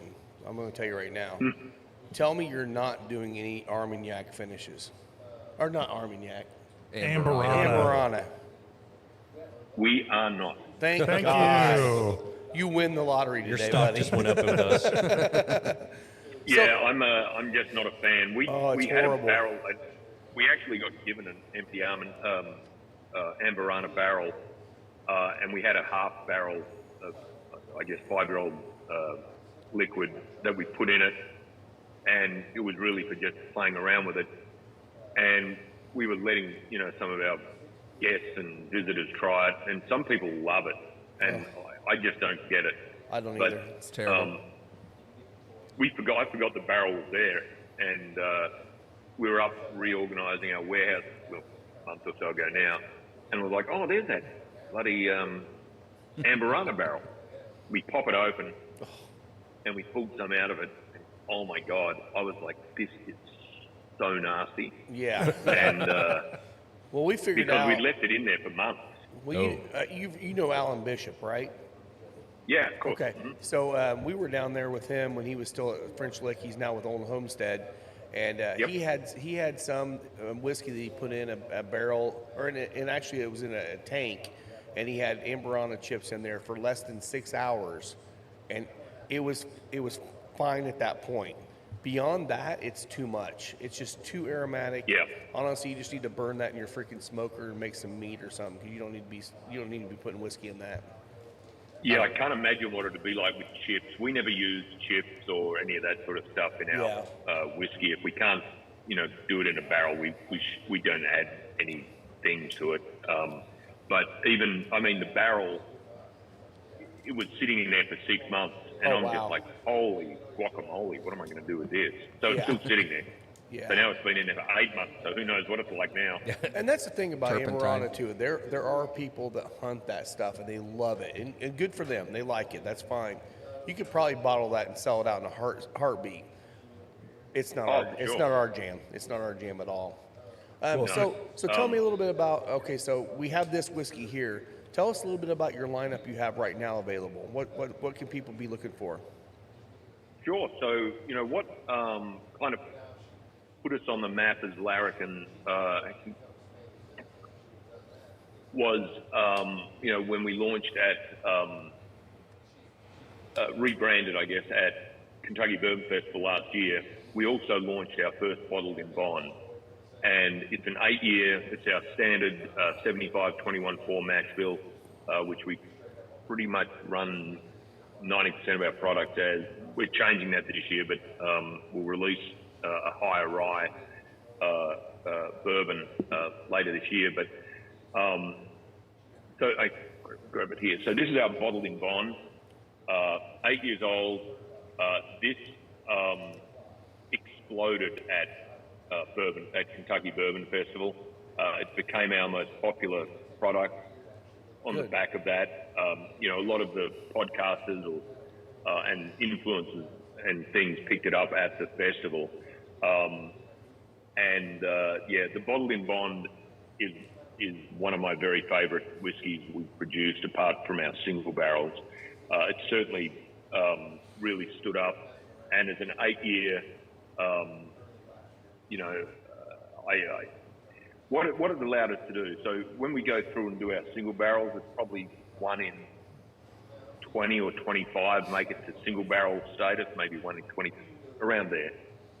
And, some are just too hot or spicy. And as I said, we never put anything in the bottle that's too, that'll burn you or offensive going down. And some are just too sort of bland. So when you are able to blend those guys together, and this has been a learning experience for us because I'd never done it before, you can get just an amazing finish, not finish, but product at the end of it. Yeah. And we pulled that off with Bottle in Bond, the very first release, and I think we're on our third now, because we only do maximum of 5 barrels in any blend that we do, or any mixed barrel we do. And we've kept it, I think, pretty darn close to the original profile. That, because they're different barrels, it'll change a little bit. But we've been really, really happy with it. It goes great in a cocktail, also, it's kind of what I'm drinking at home now. But we sort of go across the gamut of bourbon. We have our small batch, which is our sort of, we put that up against a product like, say, Basil Hayden. It's an 80 proof. We made that with a little more corn. It's I think it's a little more corn, a lot more corn. It's 86% corn. Can't remember it was 86 in, yeah, that's right, 86-10-4. And I didn't want to make our small batch because, I was being the big, single barrel cask strength. If it's not high proof, I don't want to make it, blah, blah, blah, jerk. And my wife was like, we discussed it for a couple of months, argued about it, in fact. She won, of course, so I had to make it. That's how it works. That's an absolute 100% true story. But my caveat on that was I'll only make it if it tastes like bourbon and it smells like bourbon. Because you get a lot of the lower proof, 80 proof whiskeys that just don't have all the characteristics that you want. Too watered down. That I want. Yeah. I didn't say that out loud, of course, but yeah. But it does, and it's still got a great colour, and you can drink it on a block of ice or in a cocktail and it'll stand up, but you can have 2 or 3 and be still happy. We then have obviously our bottled in bond. We have a maple finish, which again, I'm not a big maple guy. I'm not a big finish guy, but we had a maple barrel from my friends at Still 630 in Missouri. They sent us a couple of empty barrels, so we experimented with those and put some 5 or 6 year old in them, and the result was fantastic. And we let our guests and things try it, sort of doing a bit of market research. So we decided to make it a mainstream product. And what we do now is we dump our barrels and we send them to a small mum and pop. He's an Army vet, maple farmer in Wisconsin, in Merrill, Wisconsin. They then put their maple syrup in it. I think they leave it about 6 months, and they make a barrel-aged maple syrup, they're called Lincoln Farms, I think, which is just delicious. They then send those empty barrels back, and we fill them back up with the whiskey. The one thing we do, I think, that's a little different to a lot of folks, is we only leave it on the wood the second time for maybe 2 months, not very long. So when you drink our maple, it's still bourbon, and you just get the hint of maple at the back. I like that. And That's like good because a lot of the other ones, like you say, they sit too long, and you get with a lot of the honey finishes that they leave in there for 6 to 8 months, and they're just too freaking You can sweet. almost pour them over pancakes. They're so sweet. Yeah. And then it It crystallizes reminds when you it of eating oxidizes. waffles. And It does. It does. Yeah. Which is And fine for that, people who want that, but that's not what we want. Right. And there's a huge market for that, and There is. people love it. But it's just not my thing. Yeah. Right. So I just don't like anything that's too finished, or particularly I don't like anything that's too sweet. But the maple, that's how it is. It's called hint of maple for a reason, because it's just got a touch of, or it's called American maple, but it just has a touch of maple in it. Yeah. If you didn't know, you might not even realize that's what that little hint of smokiness and sweetness was. Sure.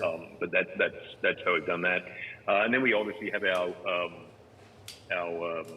decade rye, cognac rye, which you guys are trying now. Mm-hmm. We have our 2 single barrels. We have a single barrel rye, which is a high wheat rye, 65% wheat, 35% 65% rye, 35% wheat. Jeez, I think Will's a huge fan of this Yes. rye. I'm doing good with your Larrikin. I've already killed yeah, 2 glasses of it, and I yeah, look we're around, half- everybody else still has some. See, we're halfway down the bottle already. We haven't got started yet. So Yeah, that's. I that's can't remember good. the last time we drank one quite That this far down? aggressively. Not yet. Like it's just good. You can It just is sit good. here and sip on it. And It really makes me want to try your bourbon too. Yeah. I can't Yeah. wait to try your bourbon. So we're gonna have to get a bottle. Definitely got to come down there. can we Yes. get this in Indiana? Is it being Are you- distributed here? Yeah. Yes, we've actually just moved to a new distributor, a smaller distributor that we're very excited about, and so you can expect in the next month or so to see Larrikin all over the place in the great state of Indiana. So And Who's we're this going through? very excited. Who's that distributor? Can't say until the ink is dry, Dang it. Okay. Because we had but I'll one. let you. I'll What's let it you rhyme guys with? know. No. I'm just What's it rhyme with? Yes. I think we may know. Yeah.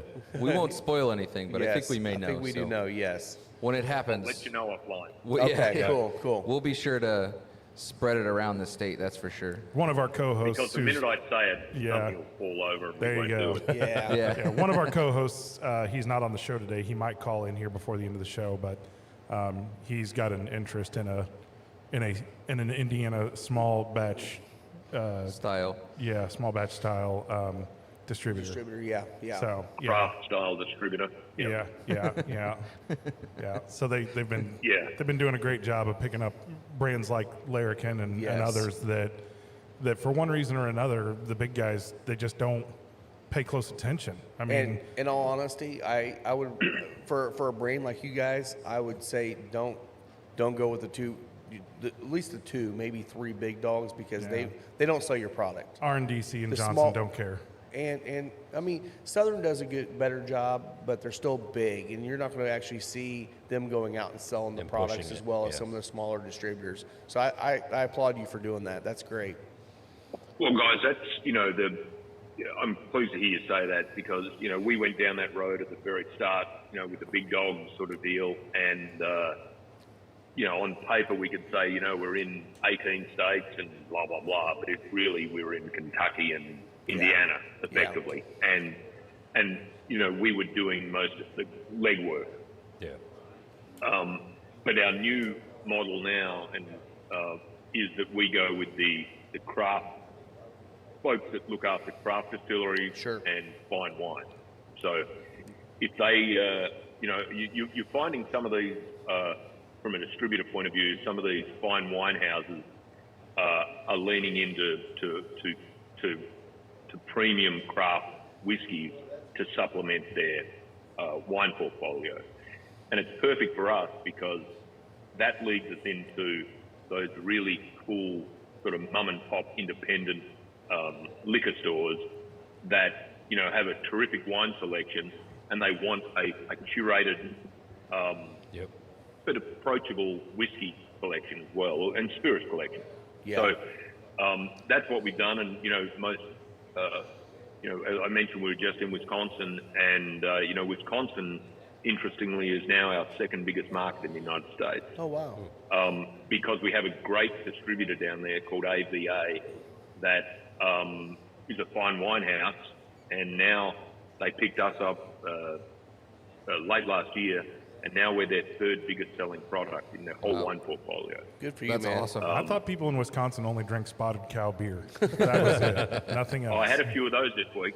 Spotted cows. Oh, they're great. Okay, I got to tell you another thing. So I was in Wisconsin, and I love people in Wisconsin. I just love visiting. Anyhow, we were down. I was in Milwaukee. One of our retailers actually was at a bar, and he's like, "Do you want an old fashioned?" I was like, "Yeah, that'd be great." Oh no, No, in I'm not Wisconsin? You ordered an old fashioned Yeah. in Wisconsin. Oh, I know where this I is wasn't going. paying attention. I'm talking, doing stuff, and I'm like, "Yeah." He brings out this glass, and it's like full, and there was little shit floating around in the bottom, and there's stuff everywhere. And I take a sip, and I'm like, "What the hell is this?"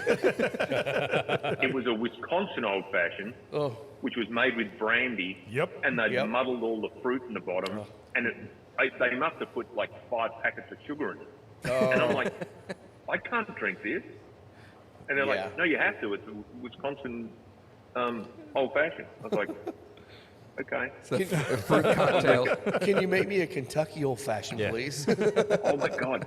Well, the problem was I didn't know. I wasn't paying attention. I grabbed it. And thought, "That's pretty cool."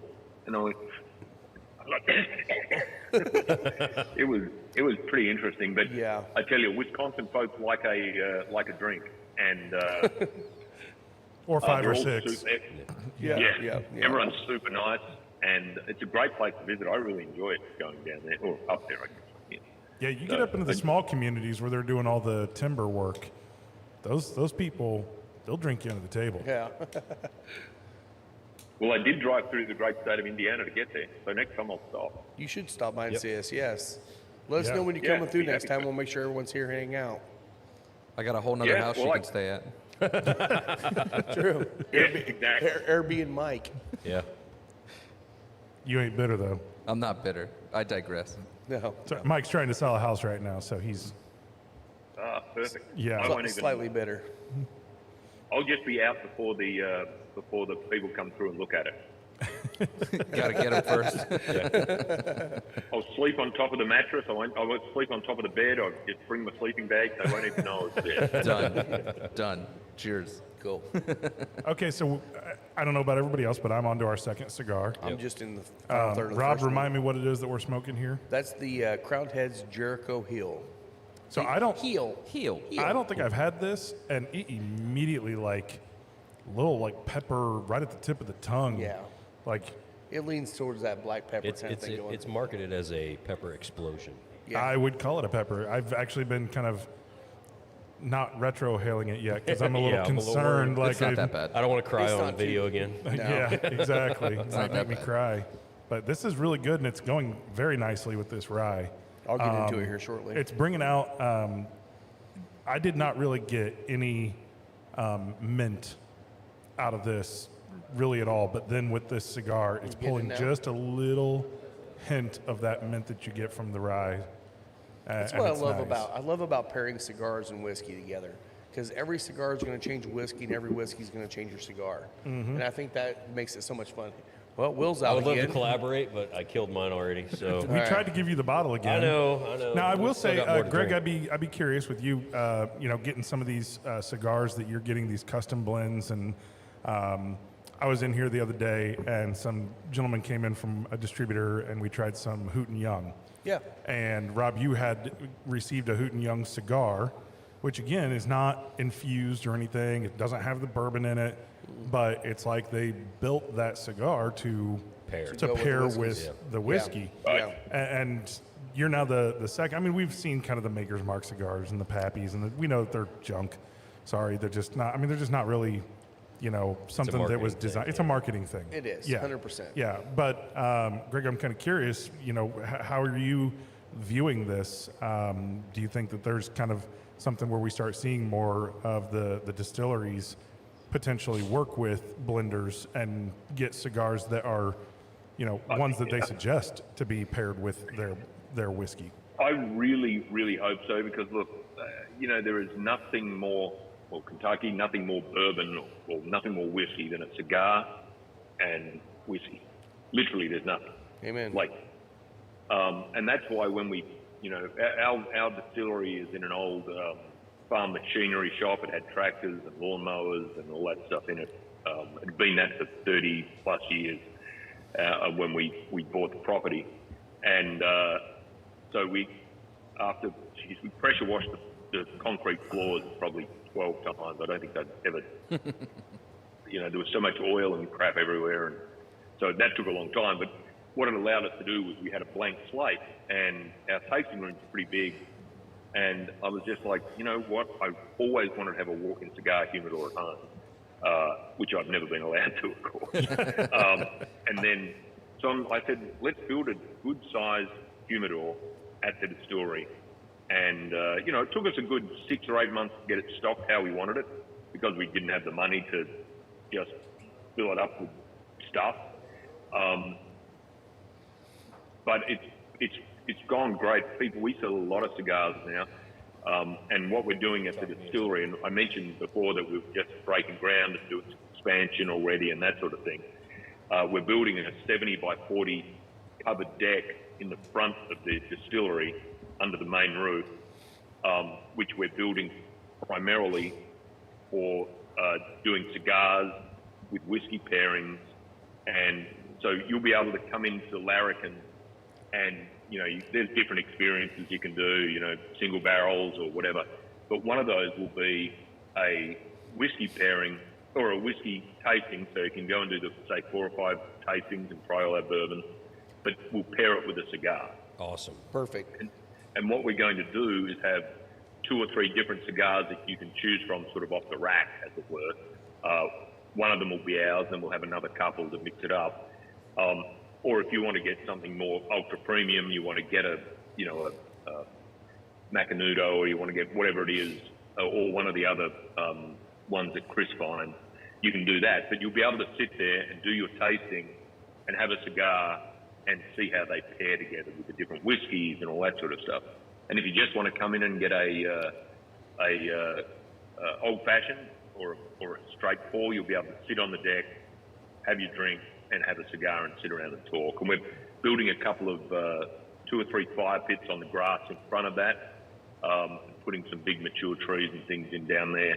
So you'll be able to do a tasting with cigar pairing, or you'll just be able to get a cocktail or a drink and have a cigar outside. So it's a really important part of our experience at Larrikin. We're little, right? So you come to Larrikin, you can do the tour in 45 seconds if you're in a hurry, because you're literally walking into the still room, there's the still, and there's the barrels over in that building there. Yeah. And that's kind of it, right? It's not a big thing. You don't put on headphones and walk around and do all the stuff. It's a small working craft distillery. Sure. So you just come in and you can look at it, and you can even dip your finger in it if you want. But that's kind of the extent of it. Yeah. What we offer is the experience, and that's why the cigar part of this is so important to us, is we want people to come and hang out, not just sort of come in and put your headphones on, do your tour, and buy a bottle and get out of there. We want people to enjoy it, sit around. They can bring their dogs once we put the tents up, if they want, and their dog can run around. They can have a cigar on the porch and enjoy the experience and not be rushed, and then have a beer if they want. So love it. That's what we're awesome. trying to build out there. So it's more experiential than just. We do cocktail classes as well. Oh, Emily, cool. our front of house manager, teaches cocktail classes. If you want to come in and do a tour and learn how to make, I think she does 3 cocktails for every group that comes in for that. And that's an experience. And we do a bottle your own experience. And it's more experience than tour and look at the still sort of deal. That's awesome. And I like that. That's a long way of saying the cigar thing is really, really important. It to us. is. Yeah. We'll have to Our stay in business. touch too, because my wife and I, we make dog treats, leashes, and collars, and we can do custom printed things with your logo on it for your leashes and collars. We love dogs. If My you dogs want are to at sell the distillery branded, whenever I am. yeah, if you want to sell branded material or dog treats, we do freeze-dried treats as well. So if you want to Ooh. talk about that Can later you make on, me dog bandanas? we could do bandanas. yeah? Yeah. We can embroider them with like your logo or whatever you want. Yeah. Get some purple Larrikin bandanas. There you Yeah, go. like a gold lettering or orange lettering. Yeah, let's talk offline, because I'd love to have a chat about that. We're a super dog-friendly distillery, so if you bring your dogs in, as long as they're under control, they can come. We don't let kids in, but we let the dogs in. Well, Heck yeah. Mike's more of a cat guy, but Oh shit! Bullshit. We certainly don't let cats in. That's right. Good. That's don't. right. No cats. No cats. No, but yeah, No cats, but bring your yeah. dog. We'll talk offline. We'll connect afterwards. So we Yeah, talk that's a lot great. about the culture associated with like cigar lounges, kind of the community that it builds, and it's an important factor here at Final Third. And it sounds like you guys are doing something similar down there. One of the things that we've talked about, both up here and down in Kentucky, is the potential for a cigar trail, Yeah. and kind of aligning that with Bourbon Trail, right? Because you guys are kind of the odd duck here in having cigars available on site at the distillery. But Yeah. we do know that there's a number of cigar lounges, and with the law potentially changing in Louisville and allowing indoor smoking at cigar lounges, there's some good places down in the Kentucky area that you can go and have a good pour and a good cigar. And it sounds like you guys are like right up idea. there. Yeah, that's Yeah. perfect. Yeah. Well, we could be the. I'd be happy if the whole cigar and bourbon the whole cigar trail was just at the distillery. So Yeah. you could walk around the front yard, and that's the trail, and then you can come back and have your cigar. Yep. But we would like, if that gets off the ground, we would love to be part of that, because it's an important. You think if you're on your bachelor party or whatever, you want to have a cigar. You're on a work trip with a group of colleagues or your buddies from high school. There's nothing better than having a whiskey and a cigar and just chewing the fat, chewing the shit, whatever. Yeah. And they just go together. Yep. They really do. Yeah. Yeah, it creates community in a way that it is missing in a lot of parts of our country, and helps people kind of come together and relax. And yeah, Like it really, really does, genuinely does, and that's why we're pretty excited about it. And we'll probably bring out a second cigar when we go and do our fact-finding trip down to Miami next month, and we'll play around with a couple of different blends. And Julio does, like, we get him to try the whiskey, and then he'll say, well, let's do this, let's do that, let's do this and that. And he's just a genius at doing that. It's he can do more with sort of his stuff left on the table and blending them all together and know exactly what he's doing. You could, you know, if you trained for 100 years to do it, you wouldn't be able to do it. We have a Julio like that too. Yeah. Yeah. Yeah. Yep. It's a good skill to have. Yeah. Yes, it is. Well, Greg, tell us, do you have any like big upcoming events, or are you guys pretty much focused around just, you know, the remodel and getting everything up and running? No, we have actually, I wish this was another few days, but I'll let you guys know beforehand. We'll have a product release coming up in the next week or so around the Kentucky Derby. Okay.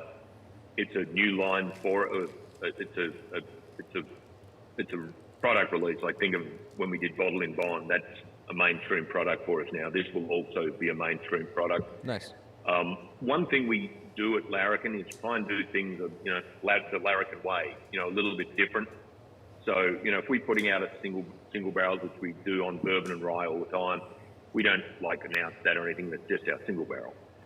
But this next product is something that it's bourbon, but I don't believe it's been done anywhere before, and we're super excited about it. And it's got a nice little tie-in to the Kentucky Derby, and Kroger actually will be releasing it for us around the state of Kentucky initially, but it'll be in Indiana and Wisconsin and everywhere soon after that. But, Awesome. so we're pretty excited about that. We also have I mentioned we're going to release our new high rye bourbon this year.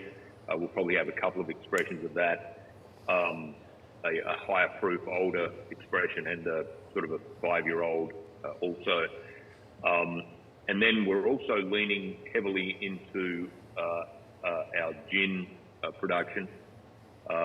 We have one gin that just on, Friday, it was awarded 94 points, I believe, and best gin in show at the Monterey International in California, which was pretty fun. I love making gin, and Australians all love gin, like the British. Like, I love gin. And this guy is a rose petal and cucumber along with the juniper. We don't do anything that's got a lot of juniper in it. I don't like that.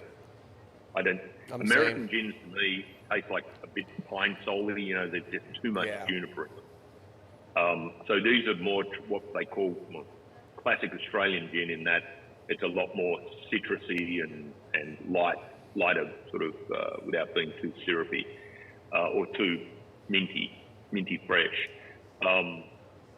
So the gin, we're very excited by that. We'll probably have 4 or 5 expressions come out this year to build our gin portfolio. And then, of course, you know, we've got Kentucky Bourbon Festival, which we're super excited about.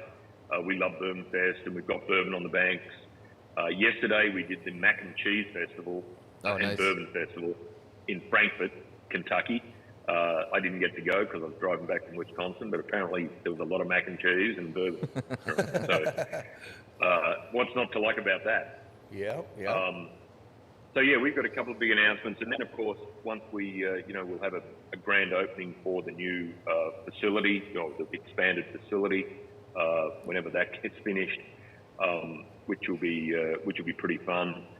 Maybe we'll get you down for the opening of the cigar porch and all that sort of stuff. That would be awesome. That would be kind of cool.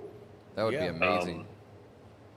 Yeah, that'd be a good little podcast locale. You could try a few different cigars. Yeah. Try all our whiskey. Sit outside on the porch. Yeah, we can do on-site trips. We've done some in the past, and we're looking to do more. So we can definitely talk about that once that's set up. That would be awesome. It'll only be a couple of hours away. Yeah. Yeah, it's not too far. It's So about yeah, 2.5 we got a from bunch here. going on. What's your timeline on that? The minute it stops raining here, they're going to break ground on it. So, you know, it'll probably take them a couple of months to build, but I'm hoping it'll be up and running by summer. Okay, perfect. So, the other thing is we have a new head distiller. I needed to get someone in here, one that knew what they were doing, and 2 to get some help. So Barb McDonald joined us, a week ago, I guess, 2 weeks ago. She was the head distiller at Law's Whiskey House in Colorado. She was there for about 6 years and was instrumental in building out their whole operation, their stills, and she's also an engineer, which is helpful because she's going to be building out our still house now that she's on deck. So Barb's like just a wonderful distiller. She's super knowledgeable. She was born in Lawrenceburg, Kentucky, where our distillery is, if you can believe that. That's awesome. Awesome. Her parents still live here, and so yeah, she will be on the ground full time in about another 3 weeks or so once she gets all sorted out in Colorado. So we're really excited to have her on board. It was a big deal. And the other bit of news I didn't tell you, on Friday as well, we found out that the Larrikin single barrel rye, the high wheat rye with the yellow, it's got a yellow label, was awarded best spirit in show at the Monterey International. That's great. Scored 98 points.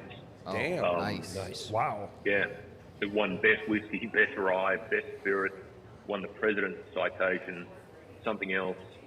And yeah, we were blown away. Well, and it's congratulations. been, there was a lot of big distilleries in that mix, and this I think Garrison Cowboy was the next on the list Okay. after us. Interesting. That's a hell of a bourbon too. Yeah.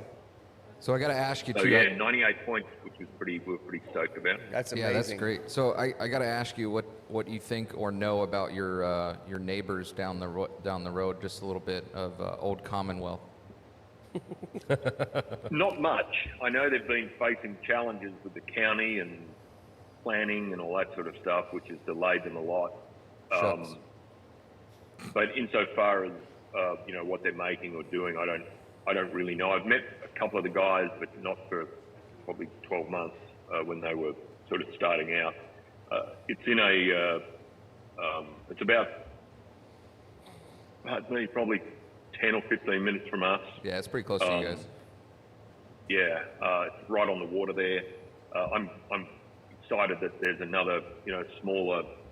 I don't know if there'll be a NDP or there'll be distilling, but I'm super excited that there's another, distillery or whiskey house close to us, because the one thing about this industry is that I don't care. It doesn't matter. Not that I don't care. It doesn't matter if they're big or small craft distillers like us, or they're big corporates like Campari and Wild Turkey next door. If I have a problem with a bit of machinery and the still or whatever, or I run out of cap corks like I did once, I can call Wild Turkey or Four Roses, or I can call Whiskey Teeth who are about 20 minutes from us, or Woodford, and they'll help. Right. Yeah. So, Community. yeah, and these guys don't know who I am, but the president of Bardstown Bourbon Company, which is an enormous corporate company, will call me back like straight away. Yeah. And they don't have to do that, but they do. Sorry. And that's the greatest thing about this industry, is the camaraderie and the community within it. And so, bring it on. I'm super excited that Commonwealth are open. I believe they've got product out now. I don't know if they've opened up the distillery to the public yet, but that's great news for the industry, and certainly for Anderson County, where we are. Yeah, it's going to be a good time for everyone, seeing a couple more craft distilleries pop up, and be putting out good juice. Well, it's hard Yeah. not to be helpful when you're making alcohol. Yeah. You sit down over a drink and you're friends, Well, and you help each other out. That's just kind of how it goes. Something you said, Greg, earlier about cigars and whiskey go together. It's the same. It's the same in the cigar world.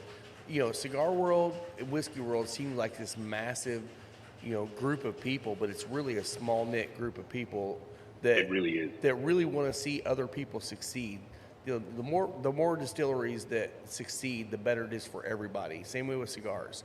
And it's like, you don't want to see your neighbors down the road fail. Like some other businesses, they're like, it's all cutthroat. Now, in these industries, it's not cutthroat. No. There is some out there like that, but most of it is, we want to see everybody succeed. We want to see everybody make good product. and that's the goal. Yeah, and it's wonderful. You know, I mean, It is. You know, there's a lot of talk about the bourbon bust and blah blah blah. I think a lot of that is nonsense. I do too. I mean, certainly, you know, I think the problem is, and this is me, I don't know, you know, shit from clay, as they say, but, you know, I think there's the underlying issue is that some of the corporate distillers, the big guys, made way too much product over COVID years, and they thought that COVID thing was going to keep going. Not the you know, the COVID itself, but the way that people get buying. Right. The business, With- yeah. And obviously it didn't. And all of a sudden, you know, so they've got inventory that, you know, doesn't look good on the books, and that's what affected their, you know, shareholders or whatever it is.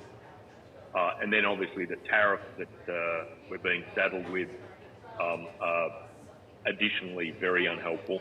You know, there's a lot of people losing their jobs around here because, you know, if you're a big distiller or even a smaller distiller and you export and, you know, half your product goes overseas, Right. that's going to really hurt you. And it's hurting people now. People I know are being let go because they're involved in the product that goes overseas, and that's just stopped. So that's a challenge. But insofar as, you know, the bourbon bust, I think it's just so overblown in the press, and, you know, they're looking at, you know, the earnings reports of the big 3 or 4 distillers, and that's what they're basing all of this doom and gloom on. Yep. You know, Yeah. we're seeing more visitors this year already than we did last year. So that's not going away. Right. People still love bourbon. Sure, there might be a glut of, you know, some whiskey out there or products out there, but I don't think it's a, you know, like the whole. It's a slowdown, sure,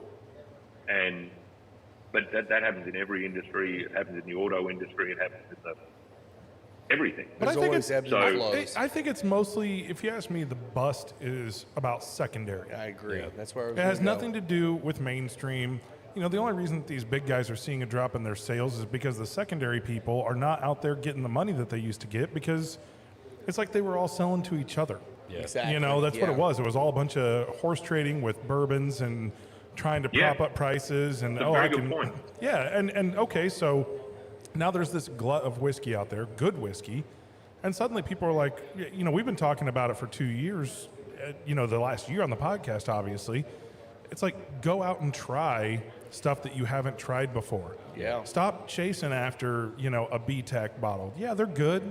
Go buy a pour at your local, you know, bar that happens to get lucky enough to have a bottle. Yeah. And you know that you're going to pay for it. You're going to pay $60 for a pour to have, you know, some sort of, you Oh, know, me. yeah, or Thomas H. Handy or whatever.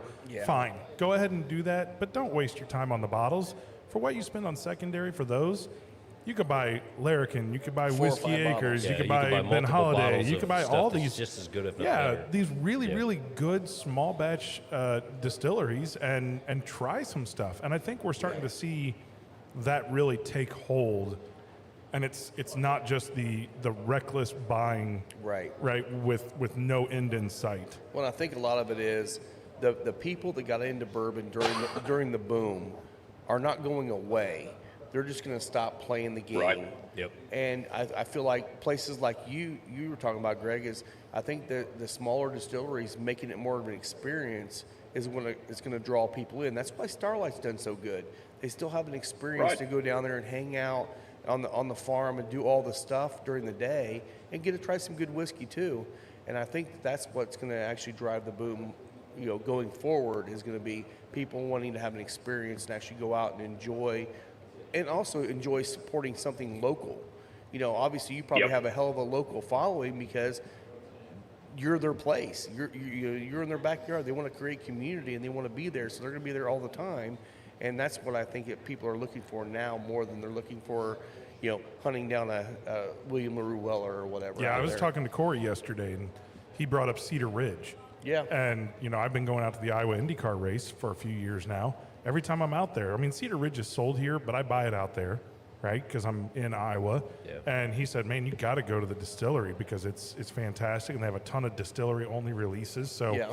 I think that's going to be on the list when we go out for the race this year to go ahead and make the hour up and hour back down off the interstate to go there. But again, it's those places that become destinations. Yeah. And that's where I see the growth still absolutely continuing. It's not, I agree with you, Greg, it's not a bust. It's just a transformation in the marketplace. I agree. Yeah. It is, and you look at it, and this is anecdotal, but all these people you were just mentioning that come in and have the experience and try the whiskey, etc. They go home to Illinois, they go home to Wisconsin, they go home to Tennessee, and then they're buying it from their liquor barn or their Kroger or their Piggly Wiggly or their independent liquor store because they've tried it. And whiskey's an experience, so they go back and they see the bottle on the shelf and they're like, oh, do you remember when we were there and we talked to this person and this person and we had a really good time? They buy it because they remember the experience. Mm-hmm. Yeah. It's the Jackie Zykan effect. That's what we call it. Right. Yeah. Yeah, well, I mean, if you look at our Google reviews, for instance, for Larrikin Bourbon on Google, we've got a whole bunch of, they're all 5-star reviews, which is fantastic. We love it. But almost to a review, they say, oh, we had a great time at Larrikin thanks to Erica, or thanks to Emily, or thanks to Don, or thanks to Belle, whoever's working, in the tasting room. Almost to a review, it says that they had such a great experience because of this person. Right. And that's the key. Yes, it is. Right? Yep. If you've just got corporate hourly employees, that come in from a hire service or whatever they're called, it's not going to be the same. And that's why I think you're seeing these craft distillers, really having an impact or resonating with folks because of that. They come in and they remember the experience. They remember the person that served them at the bar, at the tasting bar, because that person is generally local. They're invested in the success of the business. They like the whiskey. They understand the history and they know the story. And you can't put a value on that, in my opinion. No, customer service is one of those things that has kind of been lost. It's coming back. It's come back pretty hard over the last 5 years. I think COVID really helped with that because a lot of people, what we found with business back when COVID was happening is that either some people just dropped off the face of the earth and said, we're going to hold it out, wait it out. Then you had other people pivoting and figuring out how to take care of their customers. Those are the ones winning. And I think that mindset has kicked into the whiskey world and the cigar world, and it's starting to become a little bit more mainstream. And honestly, the young people, honestly, and I say young people, I'm talking 21 and above, obviously.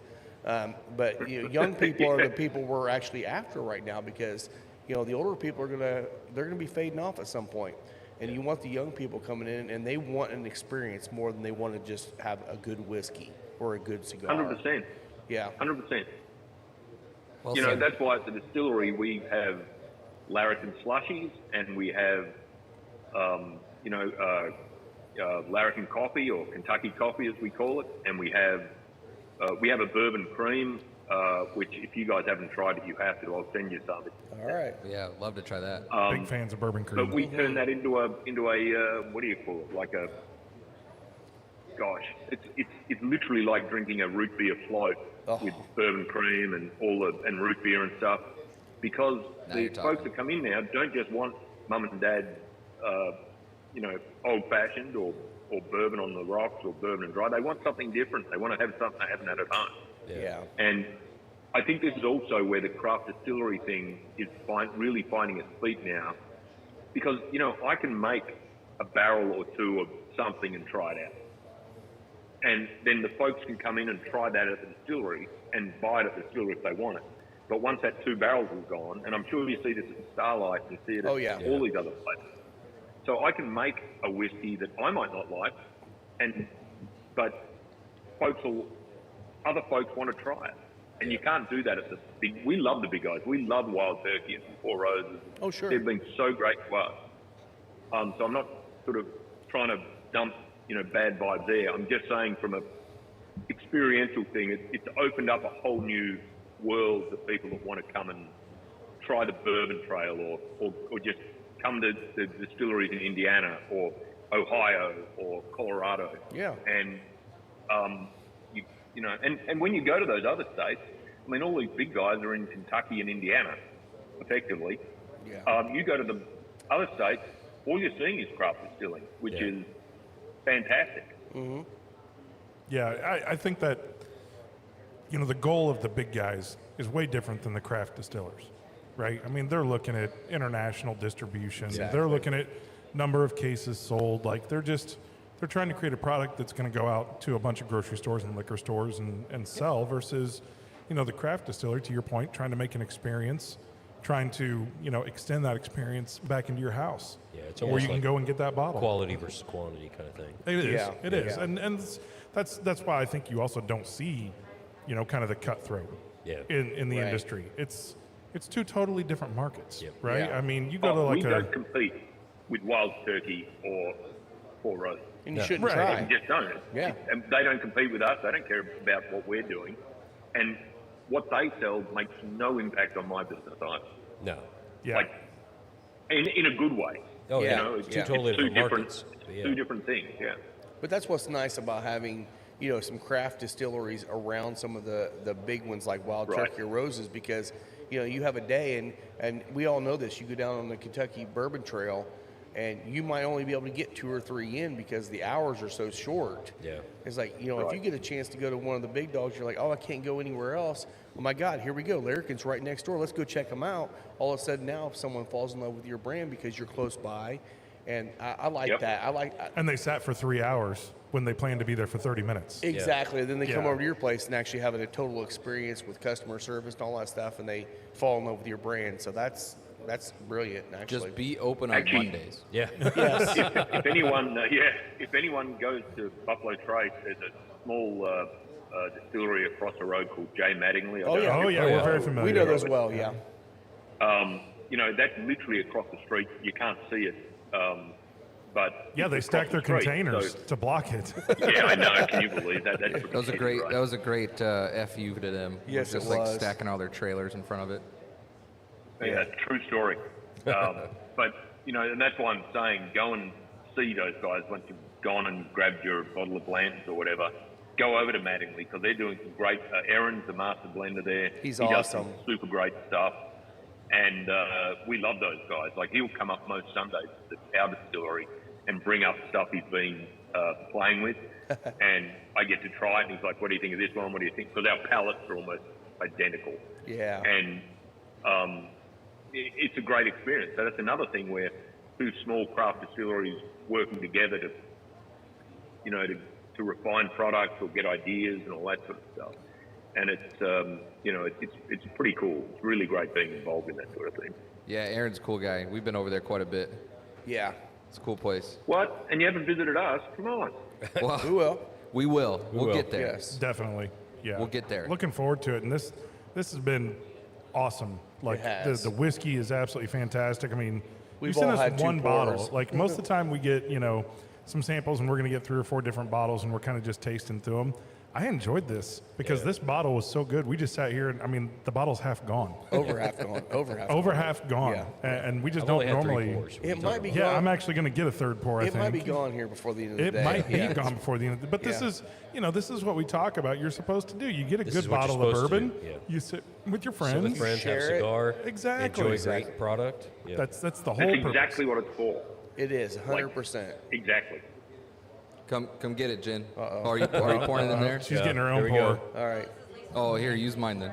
So Mike's You wife. can just take it straight out of the bottle. Yeah. There you go. Drink it straight out of the bottle. Yeah, Yeah. she's gonna steal it. That's my wife, Jen. She's Hey, but make sure to bring that Hi, back Jen. because Yeah, we I need want that another. back. I Yeah, would- we I can need go with another it. pour. Greg says hi. Yeah. So we say it all the time, women have really good palates. So we're starting to pass this out to the women in here now to let them try it because they're going to tell us how great it is too. Sometimes so. they school us, man. Some They of the do. females in our lives. Oh, They do. Hey, My my daughter, wife she's 21, man. There you She's go. got a Much better killer. palate than I do. Yeah. Yeah, I it's love crazy. the other day when when Adele was in here, which Adele is Scott's daughter and my daughter Chloe, where they're over there, they're talking about recipes for cocktails and stuff. I'm like, Adele just turned 21. Chloe is just turned 22. Oh, like they haven't already been drinking for years. No, their first drink was 21. was First drink was 21. Yeah. Yeah. First cigar was 21. Yeah, I was teasing my daughter the other day. I was like, I can't wait till you turn 21 and in December and you get to have your first drink with Dad. drink. LOL. I mean, I do feel like and that's what's fun about the craft distilleries and honestly going on a tasting experience, because the wine world really did a good job with this. You used to go to wineries, you check out all the wineries, you do a tasting, all their stuff. Very good point. And you educate yourself on the process, and then you become a lover because of the process. And the same thing happens in whiskey. My wife was never into whiskey until we started going to distilleries. And once she started learning the process behind it and nerding out a little bit on that, she's like, I kind of dig this now. And now she pulls out shit that I don't even pull out. And it's really a lot of fun to actually do that as a couple. You don't have to do this just as guys. You do this as a couple, or even just women going out. We have a lot, like I'd say more than half of people that visit us are couples or groups of couples. But what we're seeing more in the last, 12 months, is that we're seeing groups of like women's weekend coming in. Yep. But what they'll do is they'll come in and they'll do 2 distilleries, and then there's Rising Sun Winery up the road from us. They'll go to the winery, they'll come to us, and then they might go to the ice cream that make ice cream, or the chocolate place up the way. Yeah. And so they'll mix it in, not just with bourbon. They'll do 2 or 3 different aspects to it, but they appreciate, they know their bourbon.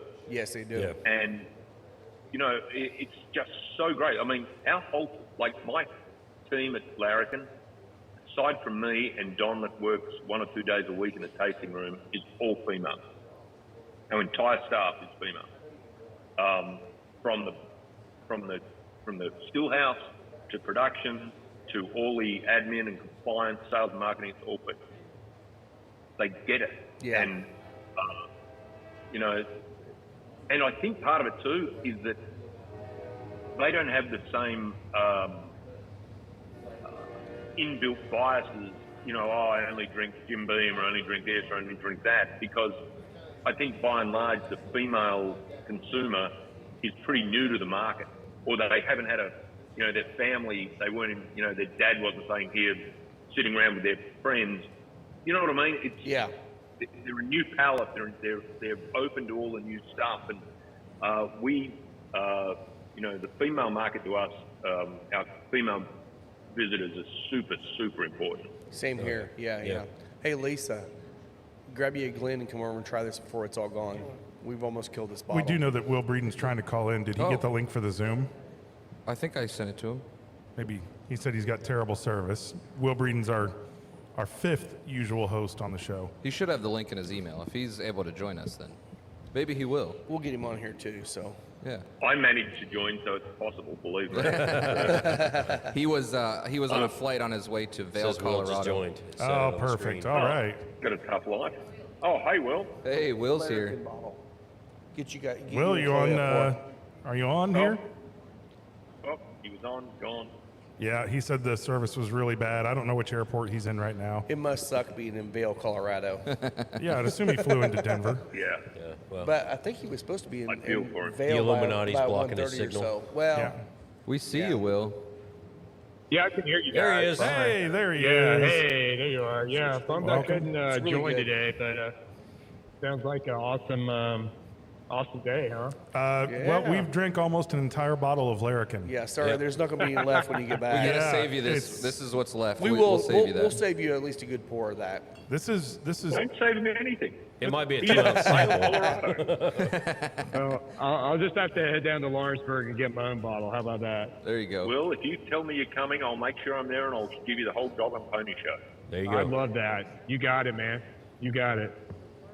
Yeah. Yeah, So we've been chatting away. It's been super fun. yeah. Good deal. So, Will, you're They were driving. talking behind your back, saying how much more fun it is because you weren't on. That's what they're saying.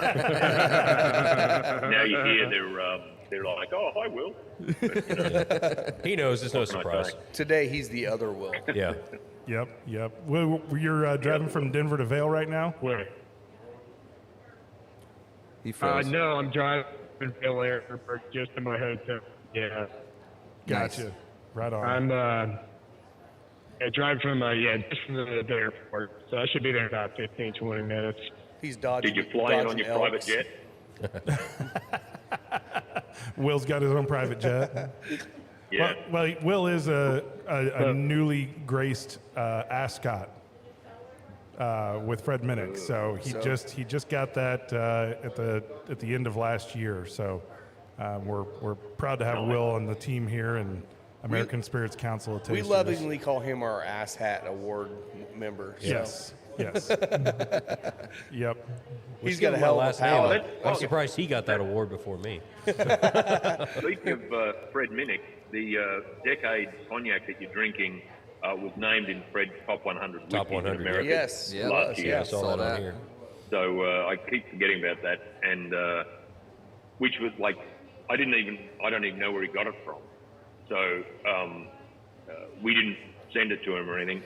So he's obviously acquired it from somewhere, and we didn't know it was even under consideration. And then I start getting all these texts saying, "Hey, you made Fred's list," and I'm like, "What are you talking? I didn't even know what they were talking about." Yeah, that's Awesome. And It's the best way to then win I an award. googled it. Yeah, it was that's really amazing. cool. The other bit of news we had this in the last month. We're now officially members of the Kentucky Bourbon Trail. So I think we were distillery number 56 to be accepted as members, and we're one of the few craft distilleries, well, not few, but small craft distilleries certainly that are members of the trail. And the KDA, Kentucky Distillers Association, that run that, have just been marvellous to work with and super helpful as we've been going down this journey. And we can't be more thankful to them, and we're super excited to be part of the trail officially now. So That's awesome. we've been That's awesome. sort of saying we have been for a year, but but now we are.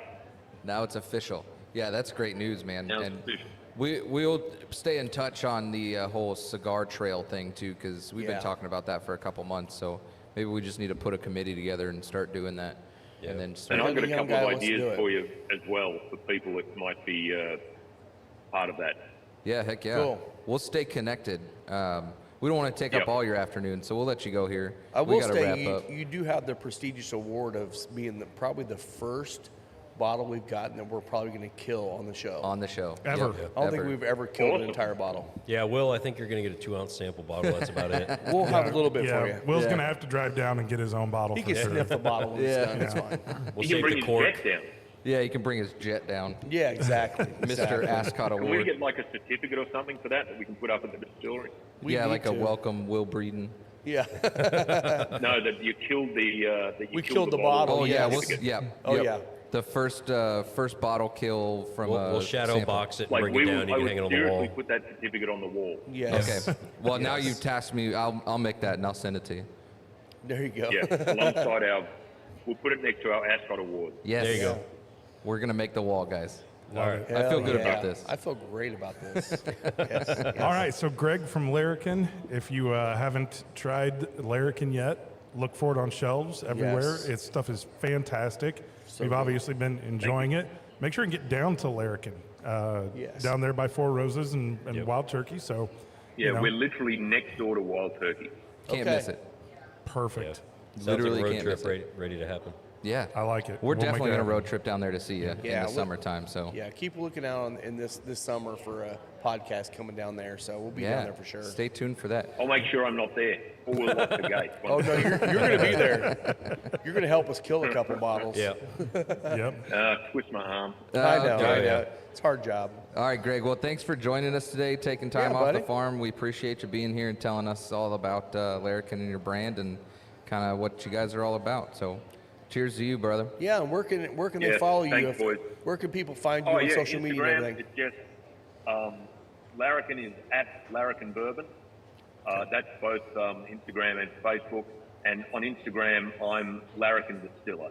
Nice. Larrikin Distiller. Okay. You know, yeah, we'd love to. If people want to follow us, it'd be fantastic. And you know, just remember, everybody, you've got to make sure that the kangaroo is your spirit animal. Amen, brother. Perfect. You want to know my favorite? My favorite thing. Cheers, guys. Before you go, my favorite thing was the sticker that came in the package with the wombat on it that said "I poop cubes."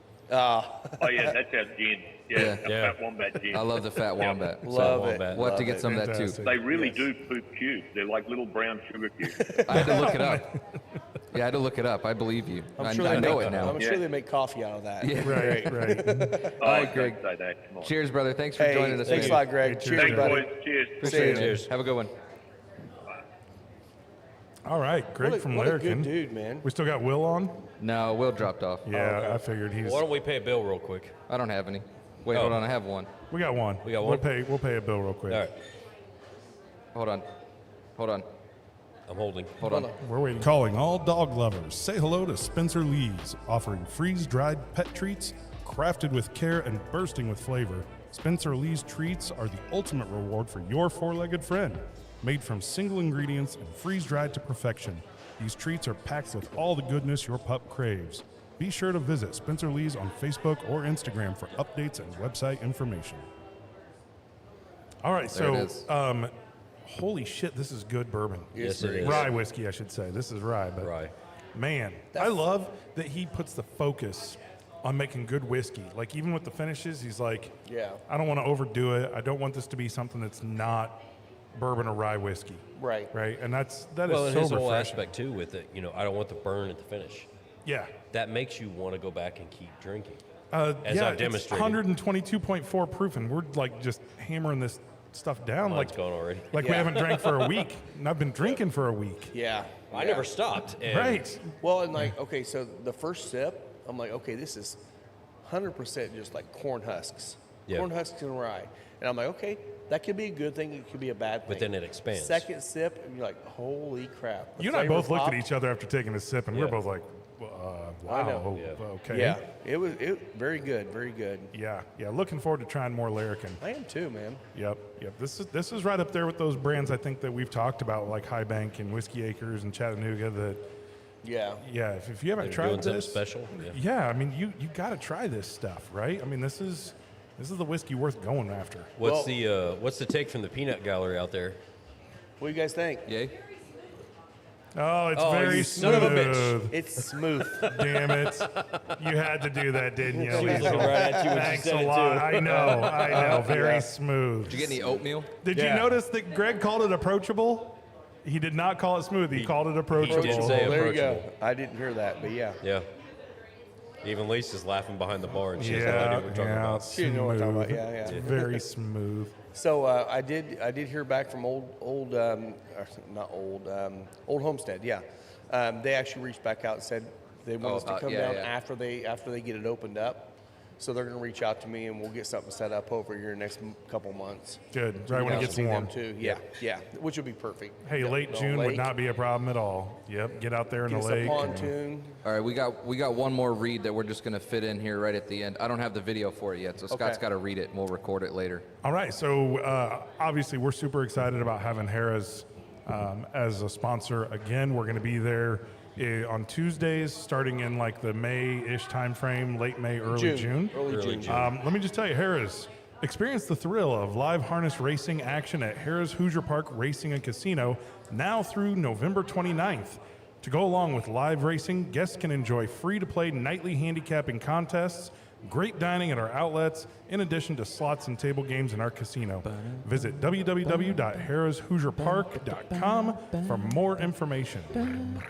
I'll tell you something else. After being out there last week, they have stepped their game up on hiring people, and they have some amazing staff that are going to really take their place to a new level. Oh, I'm so yeah. excited about the new food and beverage person. Oh, They yeah. immediately went out and got Larceny A125, A125. which we've Yeah. loved. We've Heaven talked Hill about Killed the Bottle shit before. out of all that that beer stuff. there Yep, last. yep. Oh yeah, we destroyed a couple bottles of that last week. So I Yep. think there's going to be a lot of good things going on out there. Obviously, we have a great partnership with them. Yep. You know, once we get to that, I think it's June 7th. I'm somewhere in that around that time when they're going to be open up on Tuesdays Yeah, and it's early Wednesdays. June. Yeah. We'll be out there obviously on Tuesdays when that starts happening. But even before then, I'm sure we're going to try to find our way over there on a weekend when we have Oh, yeah. some time to do it. So there was a teaser at a members only event out there also, wasn't there? Or was that? Yeah, I think we're going to do a members only event, which you can't get into the members program Yeah, anymore. members only is done now, but you know we're gonna play it out this year. I'm hoping that they do a great job and we do a great job with them. And then next year we'll just continue to build on it. Yep. Yeah. We're going to start a dating app. It's membersonly.com. Yep. Only members. Only members. Only members. Yeah. I'm excited. Anyways. This is going to be a solid year. We got It's some gonna be a fun remotes year. that we're talking about. This is. I mean, we're starting to get finally into the warm weather. I think we got like a little splash of snow coming through sometime this week, but that's got a good chance of being it. It's I mean, still we'll March. see. I mean, Yeah. we're almost there. We're We had almost those there. 70-degree days last week that just They were kinda pretty caught nice. everybody off guard. Yep. They So were pretty great. fantastic. Yeah, I was waiting to use the He's Belodo line really hard when we had Yeah, the Larrikin guy yeah, on here, but I didn't quite get to We got to fit in your anywhere. last bit of news here, Scott. Yep. Yeah. Yeah. Which news is that? You know what it is. You know. No, you're going to remind me. It's a facility. Oh yeah. I should have a new read for this. You do. This needs to be a right? commercial. I need to have a commercial for the Single Mom Center for Performing Arts. Are you a single mom? Are you looking for some extra cash? Come to the Single Mom Center for Performing Arts. Learn the art of poles. Oh, wow. Wow. I literally have it here in all caps. You too can take your top off and earn extra money at the Single Mom Center for Performing Arts. Wow. I heard that. I don't even remember who said it or what the context wasn't me. was. It was him. But I was just dying laughing. It was the funniest thing I think I'd heard. It was That's like, hilarious. Single Mom for Center for Performing Arts. I'm like, oh, strip bef- club training. Before we get too Okay. far, I do want to highlight the Jericho Hill. It's not one I've had before. I've not had this Oh, one. I've had it. It's And great. I crushed it. The good story behind this is actually this is a tribute to Johnny Cash. Oh, is it really? Did Yeah, not I know didn't know that. And according to them, it's strong, medium strong profile, Robusto. San Andreas wrapper, Nicaraguan filler binder, big on the pepper spice leather. Yeah, I got think a we're lot all of getting that. the pepper. But according to them, they said the ballad of the scorned man named Willie Lee. If you remember the Johnny Cash from Folsom Prison Yeah. episode, album. It's his drug-induced rage got him arrested by the sheriff from Jericho Hill. Okay. And that's what the name of the cigar There you go. came from. Interesting. Interesting. I didn't know Okay. that. So before we Good tidbit there. get too much into single moms, I figured we'd highlight the cigar real quick. Yeah. Well, I just killed mine, and I have this lingering citrus between that and the Larrikin. The Larrikin did Interesting. bring out Yes. a lot of Brought out a lot of different citrus, spice. but I Yeah. didn't get that with the purple. No, the purple. I got it with this one. This one definitely much has more more of the flavorful. black pepper, which actually Yeah, black pepper elevated. comes across as citrus on a Yeah. palate with Did you get to whiskey. retro this Yeah. one yet? I did. It was. It's got a, It's it's got a bomb. aggressive. Yeah. It's Yeah. there. Yeah. It- Back to that purple though. What were you guys' overall thoughts of the purple? I think that I think it was good. Yeah. It's good for their price point. Yeah. But I agree. I don't think that would be my number one. I think that would be like red, black, purple. Probably my order. See, I'm probably red, purple, black right now. That's fair. Yeah. I just like that it's But I loved another extremely well made cigar Yeah. that has great flavor transitions. Yeah, not a lot nice of- complexity. Not like harsh transitions. It No, was they're pretty, kind of soft. Yeah. the Subtle. whole barbecue smoked bacon fat kind of tail into that. That was nice. Just it surprised me. Like it was when that hit, I was puffing. Oh, this is really good. Holy shit! What the hell just happened? Yep. Yeah. Like it was that fast of a transition. I almost feel like that's going to be a good end of the night cigar. Yeah. could see that. I kind of feel that way it's right too. before bed. It's still got the profile of a medium strong, but it balances out toward the end of more of a fatty oil, kind of coating the palate and Yep. just kind of dwindling off kind of effect. And for someone that gets a little bit more, the aggressive like red pepper spices is a little too much for them. That'll be a good one to go to because you're not going to get that aggressive cayenne Yeah, if pepper, you don't want super the harsh- spice, water in your eyes. Yeah. You're not going to get that, but you get all the flavor, which is kind of nice. I like that. Lots of flavor. It definitely did fill that window between the black and the red. Mm-hmm. And It was Even beautiful. though it was supposed to be between the blue and the red, I almost feel like it's more of in between the black and the red of the same intensity but less, duration. Yeah. Well, it makes me excited for what else they're coming out with, right? Yeah. Because they're supposed to have the yellow and Yellow, green. Green, Well, I don't know yeah. about yellow. They got green, white, and orange. green, white, orange. Sorry. Yeah. Yeah. Yeah. So All I the think, colors. I think Yeah. green's coming next, which we'll have that later this year. So Shout out to exciting. Keith, who's over here. We haven't. Oh, hey. What's up, happening? buddy? Howdy, Keith. Keith's I here. see you see sneak in. All right. I think we should wrap up and kill this bottle. Let's kill it. Oh, we got to save Will a pour, but Yeah, we'll save like a half an Well, ounce. Will can get his own. yeah, Will's Yeah. got to go get his own bottle, but we'll save him an ounce. We'll save him some. Yeah. Well, you can find me at both the visuals, Spencer Lee's, and don't forget to follow the Final Third podcast. You can find me at Scotty D Smokes. Moto Photo Will on Instagram. you can find me everywhere. Final Third Cigar. Yeah. Appreciate you guys listening in, and thanks, Craig, for coming on the show. Absolutely. Awesome guest. Definitely check out Larrikin if you ever get down to Lawrenceburg. Definitely check them out, and we will probably be having their product in here at some point here soon. sure. So, Love it. Can't wait. Yeah. Beautiful. Yep. It's going to be on my show. all right, Yeah, thanks a mine lot, too. guys. Thanks, We will see you everybody. next week. Cheers, everyone. Cheers. Cheers, everybody.